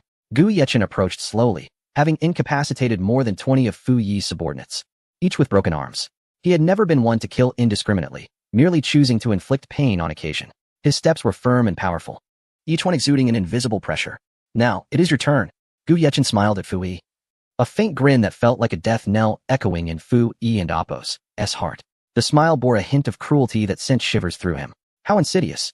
Fui swallowed hard, cursing Gu Yechen in his mind. He had never encountered someone so treacherous. His heart seethed with resentment, yet he dared not show it too openly. What do you intend to do? Fui struggled to compose himself, though remnants of fear still lingered in his voice, which trembled as he sought a glimmer of hope in this dire circumstance. Isn't it obvious? You are the mastermind. At the very least, you should lose 4 limbs. Gu Yechen replied casually, raising 4 fingers. However, his words detonated in Fui and Appo's ears like a thunderclap. Why not just his arms? Why the additional limbs? His complexion drained of color. He could hear his heart racing. Why do I deserve to lose an extra pair of legs? Fui exclaimed incredulously, bewildered and enraged. They all came together, and he hadn't even laid a hand on anyone. Why was this so unfair? His eyes widened, filled with confusion and anger. You fool. Because they all followed your orders, I only broke their arms. As the mastermind, do you expect leniency? Dream on. Gu Yechen shook his head in disbelief. He had not anticipated Fuyi's genuine ignorance. He truly was foolish. To Gu Yechen, Fui was nothing more than a jester. Su Qingsheng could not suppress a laugh. Gu Yechen playfully pinched her nose, saying, You're still laughing. His gesture was gentle and natural, filled with intimacy, as if such affection had long been a habit between them. Su Qingsheng was momentarily stunned. She had not expected such familiarity from Gu Yechen. Given their recent acquaintance, such closeness seemed inappropriate. Her cheeks flushed crimson, her heart racing. Watching their intimate exchange, Fui felt as though his heart were dripping blood. He could not fathom why Su Qingsheng would be enamored with a newcomer. Jealousy and resentment filled his gaze, and his anger flared even more intensely. Now, it is your turn, Gu Yechen grinned. Just as he prepared to strike, when he suddenly sensed something amiss and swiftly sidestepped. His reflexes were lightning fast, anticipating the impending danger. Damn it, can you be more accurate? Fui was kicked in the chest, his ribs cracking, his face paling to a deathly hue. Like a kite severed from its string, he flew backward, crashing heavily to the ground. The source of the disturbance was a man behind him. Young master, are you all right? The man looked nervously at Fui, intent on rescuing him, only to have Gu Yechen evade his attack, resulting in his own master being injured. Concern and urgency filled his voice, sweat beading on his forehead. Fui, enduring excruciating pain, spat blood and retorted, Why don't you try getting kicked instead? He coughed up more blood and fainted, the dent in his chest revealing the force of the blow. Gu Yechen found the situation amusing. Fui had been severely injured without him lifting a finger. He wore a wry smile, shaking his head in disbelief. Why did you dodge? If you hadn't, I wouldn't have kicked the young master. You'll pay for this. The man shouted angrily, charging at Gu Yechen, eyes filled with rage, intent on devouring him alive. To hell with it. Why are all of Fui and Appo's associates such fools? Gu Yechen cursed, deftly avoiding the man's attack and delivering a powerful punch to his left shoulder, shattering the limb entirely. His strikes were clean and efficient, devoid of hesitation. Su Qingsheng immediately covered her mouth, then her eyes, unable to witness the gruesome scene. She had not anticipated Gu Yechen could so easily obliterate a man's hand. Tremors coursed through her body, her heart laden with terror. Damn it, you wretched fool, you severed my hand. The man bellowed, rushing at Gu Yechen once more. Relentless in his pursuit, as if he would not cease until he achieved his goal. His voice was laced with pain and fury, akin to a wounded beast. Damn it, I won't waste my breath on you. Go cool off, Gu Yechen declared, channeling his energy into a powerful 8-extremities fist, swiftly sending the man away. Fui, witnessing the scene, stared wide-eyed in shock as Gu Yechen killed a man. Terror filled his gaze, as if he had witnessed the most horrifying sight imaginable. Gu Yechen noticed Fuyi's reaction and waved at him, a casual greeting. This gesture caused Fui to tremble, his skin crawling. He had just seen his bodyguard meet his demise before his very eyes. Had that punch landed on him, he would have been left bruised and battered. After all, his bodyguard was a 6th-tier martial artist. Chapter 294. Accompanying Su Qingsheng to the laboratory contemplating the terrifying scenario. Fui bore the excruciating pain and managed a faint smile at Gu Yechen before finding a comfortable position and succumbing to unconsciousness. The forced grin remained on his face, rendering him a comical sight. The expression was grotesque and rigid, a mere fade that elicited absurdity rather than sympathy. Gu Yechen approached and patted Fui and Appo's shoulder, saying, Buddy, stop pretending. He was somewhat exasperated. Given your grievous injury, I won't hold this against you this time. Just break your own left hand, will you? But let me not catch you doing this again, or I will ensure you meet your end. Do you understand? His voice was low and laden with menace, yet a hint of amusement lingered beneath it, exuding an undeniable pressure. Don't worry, Brother Gu. I shall never dare to cross you again, Fui replied, genuine fear etching his voice, which had lost all its previous bravado. In that moment, he resembled a frightened rabbit, trembling uncontrollably. Do not disturb Qingsheng again, or I will obliterate you. Gu Yechen's tone was grave, The implications of his words were unmistakable. His gaze was as cold as ice, instilling a sense of dread. All right. I understand. Fui sighed in relief, grateful to preserve his life. He nodded vigorously, his eyes brimming with trepidation. Could you assist me? I cannot bring myself to do it. Fui waved his left hand, looking at Gu Yechen with pleading eyes, a stark contrast to his former arrogance. Gu Yechen frowned, exasperated by the foolishness before him. Do it yourself. Do not expect my help, he retorted, his brows knitted in annoyance. With gritted teeth, Fui ultimately resolved to sever his own left hand, the pain causing him to break into a cold sweat. His complexion paled instantly, beads of perspiration rolling down his forehead, accompanied by agonized groans. Get lost, Gu Yechen gestured dismissively, utterly unimpressed by Fui's antics.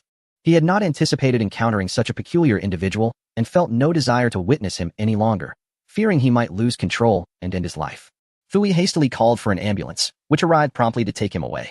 The others departed in disarray. Su Qiqing approached Gu Yechen, concern etched on her face. Will this not land you in serious trouble? Her brow furrowed, her eyes filled with care and worry. Gu Yechen smiled confidently. What is there to fear? I am unperturbed by such matters. His smile was carefree, as if nothing could faze him. Su Qiqing gazed at him, a ripple of emotion stirring within her. At that moment, the commotion attracted other students, who gathered around, curious about the unfolding events. What happened? It seems Gu Yechen taught Fui a lesson. Is Gu Yechen really that formidable? He dared to provoke Fui? Some voiced their astonishment. ISN and Oppos. That Su, the campus belle? Could it be that Gu Yechen is the protagonist from the forum? Others exclaimed in shock. Whispers and chatter erupted, resembling a bustling marketplace. Gu Yechen and Su Qiqing paid them no mind, preparing to leave this place of gossip. Senior, shall we depart? Gu Yechen turned to Su Qiqing, his expression gentle. His eyes exuded warmth. Who could resist beauty? Gu Yechen was no saint. His fondness for attractive women was undeniable. Su Qiqing softly acknowledged, and was about to step forward when Gu Yechen took her hand once more, leading her towards the laboratory. Instantly, her cheeks flushed crimson, the color creeping to her ears, lingering there as her heart raced and palms grew slightly sweaty. The two gradually made their exit, leaving a crowd of astonished onlookers behind. They witnessed Su Qiqing being led away by his hand. Upon reaching the laboratory, Gu Yechen unlocked the password. Su Qiqing was captivated by the array of advanced equipment and intricate experimental setups inside. Gu Xueti, are you conducting some significant research? She inquired, her eyes sparkling with curiosity and a yearning for the unknown. Gu Yechen smiled slightly. Senior, that is a secret, but whether you can comprehend it is another matter. His grin held a hint of mystery, deliberately piquing Su Qiqing's interest. Su Qiqing rolled her eyes playfully. Still keeping secrets? She teased, her demeanor charming and alluring.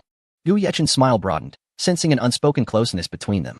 When he opened the third door, a breathtaking sight unfolded before her. Before them stood a mecha encased in a striking red shell. Su Qiqing was incredulous. She rubbed her eyes and looked again, yet nothing had changed. Her mouth slightly agape. Her eyes widened in disbelief. Is this a mecha? Is it truly possible to create one in reality? Su Qiqing pondered, walking closer to touch its surface. Letting out a sigh, her fingers glided over the metallic exterior, feeling its coldness. So it's just a plastic model.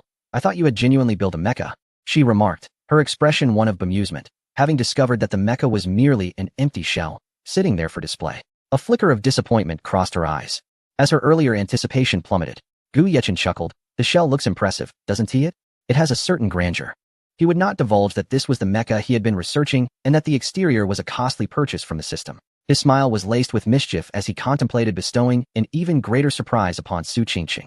I have 2 sets of simple exoskeleton mechas. Would you like to give them a try? Gu Yechen asked, his confidence apparent as he looked at Su Qiqing, his eyes gleaming with hope. Really? But can I actually see them? Su Qiqing hesitated, concerned about intruding upon Gu Yechen and Oppos' secrets. Her expression was a blend of curiosity and apprehension. Not to worry. As long as you keep it to yourself, it's fine, Gu Yechen assured her, harboring his own thoughts. After all, the exoskeletons paled in importance compared to Su Qiqing. He knew that the lottery could yield even more advanced creations. His tone was resolute, filled with trust in her. Can I take a look? Su Qiqing inquired tentatively, her eyes reigniting with hope as she eagerly anticipated the revelation. Chapter 295. The tricycle ride to the training ground. Su Qiqing was led by Gu Yechen to another laboratory, where 2 sets of exoskeleton mechas stood, each approximately 2 meters tall. Upon entering, she immediately noticed the sleek and robust lines of the mechas, exuding an enigmatic technological allure. As she approached, her eyes widened in astonishment upon realizing that these were not mere models, but genuine exoskeleton mechas. Her heart raced with excitement. A feeling so profound that it was almost indescribable. The rhythmic pounding of her heart echoed her inner astonishment. This is a simple exoskeleton mecha, Gu Yechin explained. Once activated, it grants the wearer 3 times the strength and speed of an average person, along with significant enhancements in jumping ability. His voice was steady and confident as he detailed the mecha's functionalities. May I give it a try? Su Qingcheng exclaimed, her face alight with enthusiasm. Despite her beauty, she had always possessed a penchant for tinkering with peculiar inventions, though her family had discouraged such pursuits, leaving her dreams buried in silence. Now, witnessing Gu Yechin's creation, her astonishment knew no bounds. This was the very thing she had longed for. Her eyes sparkled with desire, her hands instinctively clenched, and her body leaned forward, eager to experience it firsthand. Of course, Gu Yechin replied with a warm smile, akin to a gentle spring breeze that enveloped her in comfort. Without hesitation, Su Qingcheng hurried over. With Gu Yechin's assistance, she donned the exoskeleton mecha and, following his thorough instructions, began to cautiously experiment with its controls. Her face radiated excitement and joy as if she had unearthed the most precious treasure in the world. The brilliance of her smile only accentuated her already exquisite beauty. How astonishing! Su Qingcheng marveled, her voice brimming with surprise and admiration, akin to a discovery of a new world. Gu Yechin observed her exhilaration, a slight smile gracing his lips. He felt a swell of satisfaction within. It seemed they were on the right track. As Su Qingcheng approached a box weighing at least 200 pounds, she effortlessly lifted it with ease, strolling around as if it were a mere feather. Her lithe movements and grace defied belief, particularly for a woman, yet the capabilities of the exoskeleton made such feats achievable. Did you really create this, Yechin? Su Qingcheng asked, her excitement palpable, fully aware that without the mecha, she could never have lifted such a weight. Her gaze was filled with admiration and curiosity, and in that moment, Gu Yechin appeared to her as a genius capable of anything. Indeed, it was just completed a couple of days ago, Gu Yechin shrugged, revealing that the materials were sourced from the system, and he had crafted them himself. His tone was light, yet his heart brimmed with a sense of accomplishment. Su Qingcheng lingered in the laboratory for over an hour before reluctantly departing, her gaze lingering on the exoskeleton mecha, a testament to her elation. She seemed intent on engraving the marvel of the mecha deeply in her memory. Before leaving, she unexpectedly planted a gentle kiss on Gu Yechin and Appo's cheek, a fleeting touch that left him momentarily stunned. Gu Yechin, momentarily dazed and smiling as he touched his cheek, Kuden and Appo's, he believed that Su Qingcheng, such a remarkable woman, had chosen to kiss him within just 2 hours. Shaking his head in disbelief, he too left the space. At the training ground, the new students stood in military formation, a mandatory aspect of their training. They had been standing for over an hour under the scorching summer sun, which mercilessly beat down upon the earth. Xia Yutong felt a twinge of concern as she had yet to spot Gu Yechin among the boys. Meanwhile, Gu Yechin had purchased a bunch of watermelons. Though exempt from military training, his kind heart compelled him to buy some for the new students, as it was a trivial expense that would allow him to make a charming appearance. Whistling a cheerful tune, he sat atop a tricycle laden with watermelons, making his way to the training ground. Soon, the rest period arrived. All personnel, rest in place for 30 minutes, a burly instructor with piercing eyes announced. The commanding voice echoed across the training ground, a directive from the higher-ups for the students undergoing military training. Finally, they could take a break. The boys, disregarding the need for shade, plopped down wherever they stood. Some rushed to buy water, others engaged in chatter, filling the training ground with a cacophony of sound. At that moment, a tricycle equipped with a speaker rolled into the training area. Gu Yechin, perched at the side of the tricycle, called out cheerfully, "Hey there, handsome guys and beautiful ladies. Seeing how hard you all are working in training, I felt compelled to treat you. I've personally bought some watermelons, free for the taking." His voice was clear and resonant, instantly capturing everyone's attention. "Wow, so handsome," exclaimed a girl as she spotted Gu Yechin, a sentiment quickly echoed by others, their eyes sparkling with delight, some even envisioning names for future children. Xia Yutong beamed upon seeing Gu Yechin, incredulous that he had brought an entire cart of watermelons, leaving her both amused and touched. A smile crept onto her lips, her heart filled with sweetness.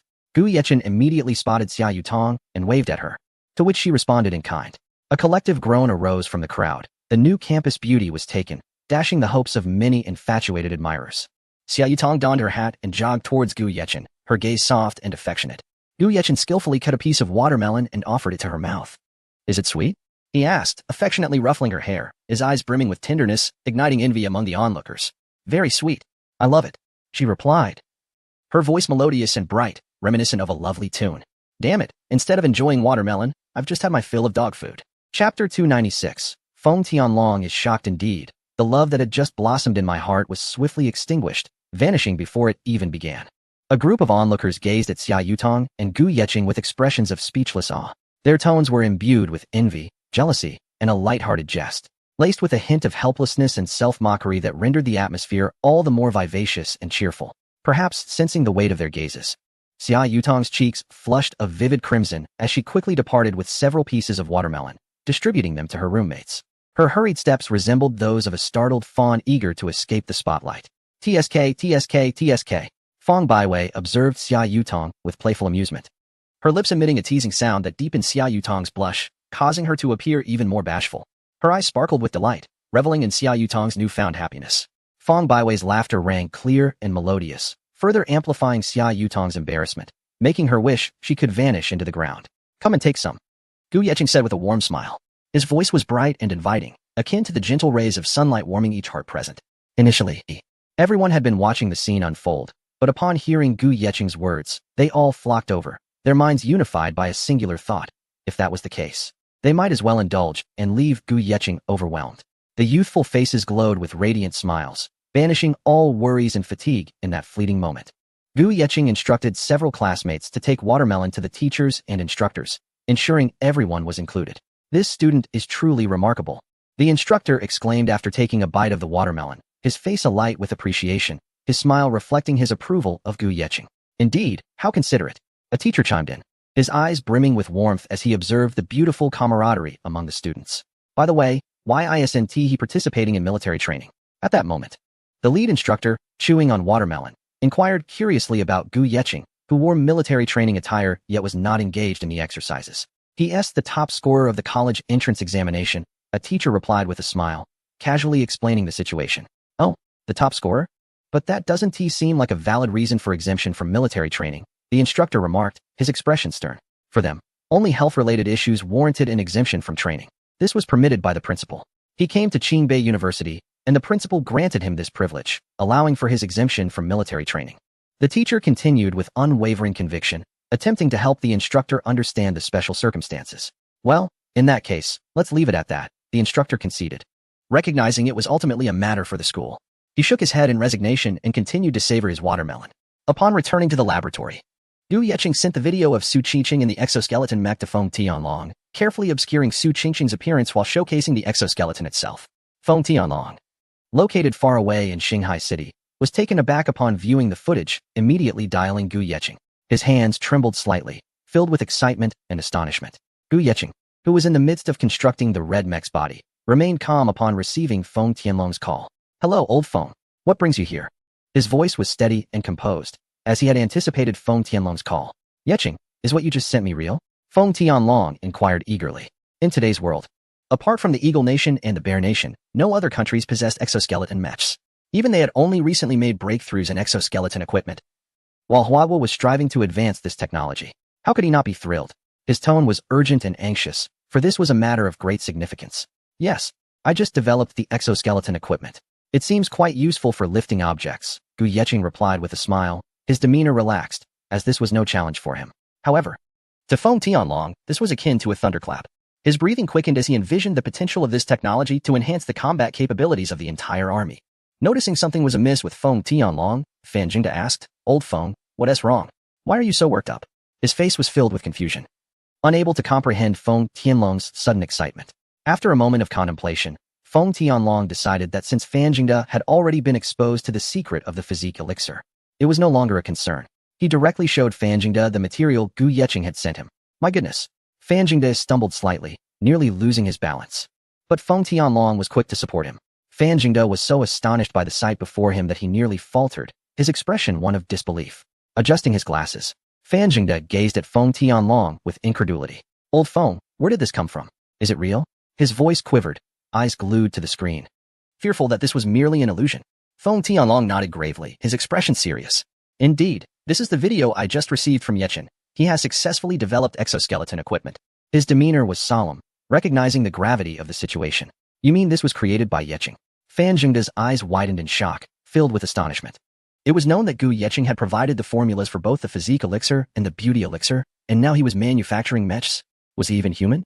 Fan Jingda was overwhelmed by admiration and bewilderment at Gu Yeqing's capabilities. What are you planning to do now? Fan Jingda inquired, his gaze inquisitive, awaiting Feng Tianlong's decision. Feng Tianlong pondered briefly before stating, such an important matter must be reported to the Military Academy of Sciences and the higher echelons of Huagua. The exoskeleton is of great significance for the country and is crucial for our soldiers. His tone was resolute, and his eyes conveyed determination. Fan Jingde nodded in agreement, acknowledging Feng Tianlong's perspective. Yeqing, should we report this matter? Feng Tianlong still sought Gu Yeqing's opinion, as this was his creation, and his tone held a note of respect.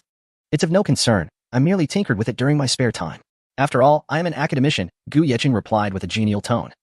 His attitude open and unperturbed. He had already resolved this matter when he sent the information to Feng Tianlong. Very well, academician Gu. On behalf of Huagua, and representing the party and the people, I thank you for your tremendous contributions. On behalf of Huagua and Appos, military personnel, I extend to you the highest respect. With that, Feng Tianlong promptly ended the call, his voice filled with gratitude and reverence, then swiftly set about contacting a professor specializing in mech research at the Military Academy of Sciences, academician Lin Hua, to explain the situation. Chapter 297, Military Academy of Sciences at the Kyoto Military Academy. A group of elderly scholars with graying hair labored tirelessly alongside their teams, striving for advancements in mecha technology for Huagua. Despite their diligent research efforts, they were unable to make any significant breakthroughs. The inability to even produce a basic exoskeleton weighed heavily on their minds. The laboratory was thick with tension and anxiety, the faint sounds of various instruments echoing their frustrations. At that moment, an elderly man's phone rang. Lin Hua glanced at the screen and furrowed his brow upon seeing it was a call from Commander Feng Tianlong. Hello, Commander Feng, what is it? Lin Hua answered, his voice tinged with curiosity and fatigue, his brow knitted in concern. Professor Lin, I have some momentous news to share with you. Feng Tianlong exclaimed eagerly from the other end. Lin Hua and Appos' heart raced, and he quickly inquired, what news, Commander Feng? Taking a deep breath to steady his excitement, Feng continued. We have made significant progress in the research of exoskeleton mecha. Lin Hua was momentarily taken aback. Then, astonished, he responded, what? Commander Feng, you must be joking. How could that be? It's true, Professor Lin. I just received related video materials from a young inventor, Feng affirmed. In disbelief, Lin Hua asked, a young inventor? Who? Gu Yeqing. He sent me the results, and I will forward them to you now, Feng replied. Upon hearing the name, Lin Hua fell into deep contemplation. He recognized the individual as Huagua's youngest academician. However, he was unaware of the specifics of his research, as the country had only disclosed his title without revealing the area of focus. Feng Tianlong continued, Professor Lin, academician Gu is currently studying at Qingbei University. You must promptly organize your team to prepare for research and validation. This is a monumental breakthrough for our nation's mecha research. Understood, Commander Feng. I will make arrangements immediately. Lin Hua responded with urgency. Shortly thereafter, a message arrived on his phone, encrypted and sent by Feng Tianlong. As Lin Hua opened the file, his expression shifted dramatically, his breath quickening. His eyes were fixed on the video of the exoskeleton equipment, which far surpassed their own research outcomes. The exoskeleton they had developed could only handle lightweight objects. Anything heavier proved insurmountable. He quickly called the other two academicians to witness the revelation and explained the situation. They too were astonished. The trio conferred and decided to visit Gu Yeqing at Qingbei University without delay. Gathering his team, Lin Hua declared, Comrades, we have received news of an exoskeleton mecha breakthrough. Everyone, prepare for immediate action. The two academicians and I will verify the authenticity of this development while you continue with your work. The research institute erupted in thunderous applause. At Qingbei University, Gu Yeqing had successfully completed the foundational mecha. It bore an uncanny resemblance to a real one, with plans to fabricate the internal mechanisms next. He had procured all necessary components from the system, as he had no time to manufacture each piece individually, despite having mastered the process. Meanwhile, military vehicles entered the campus, drawing gasps of surprise from onlookers unaware of the unfolding events. President Lin Huairan, having received word of the situation, hurried to the scene. Students watched the three elderly men at the forefront, momentarily dazed. They had seen these distinguished academicians on the company's website, but why were they at Qingbei University? Upon arrival, President Lin exclaimed, Lin Lao? Zhang Lao? Li Lao? His shock was palpable. He could hardly believe that three national academicians were present at their university. He quickly approached them. Let us discuss this in your office, Lin Hua said gravely. Understanding the urgency, Lin Huairan led them inside, closing the door behind them. A contingent of armed soldiers stood guard every 2 meters, their gazes sharp and vigilant. Is there a significant issue, esteemed academicians? Lin Huairan inquired anxiously. Where is academician Gu conducting his research? Lin Hua pressed. Academician Gu. Lin Huairan was taken aback. Surely you jest. He is only 18 and a half. How could he be an academician? Nonetheless, he responded, He is in the laboratory I assigned him. Quickly lead us there, Lin Hua urged, his excitement bubbling forth. Nodding, Lin Huiran complied, fearful that Lin Hua's enthusiasm might lead to unanticipated consequences. Upon reaching the laboratory building, Lin Huiran attempted to open the door, only to find it had been replaced with a mundane entrance, devoid of any security measures. Lin Hua's expression darkened. Gu Yechen was working on a project of national significance, yet there was no protection in place. He swiftly commanded a team of soldiers to conduct a thorough search of the area. Lin Huiran found himself unable to enter, as the door remained sealed regardless of their efforts. Reluctantly, he called Gu Yechen to explain the situation. With a smile,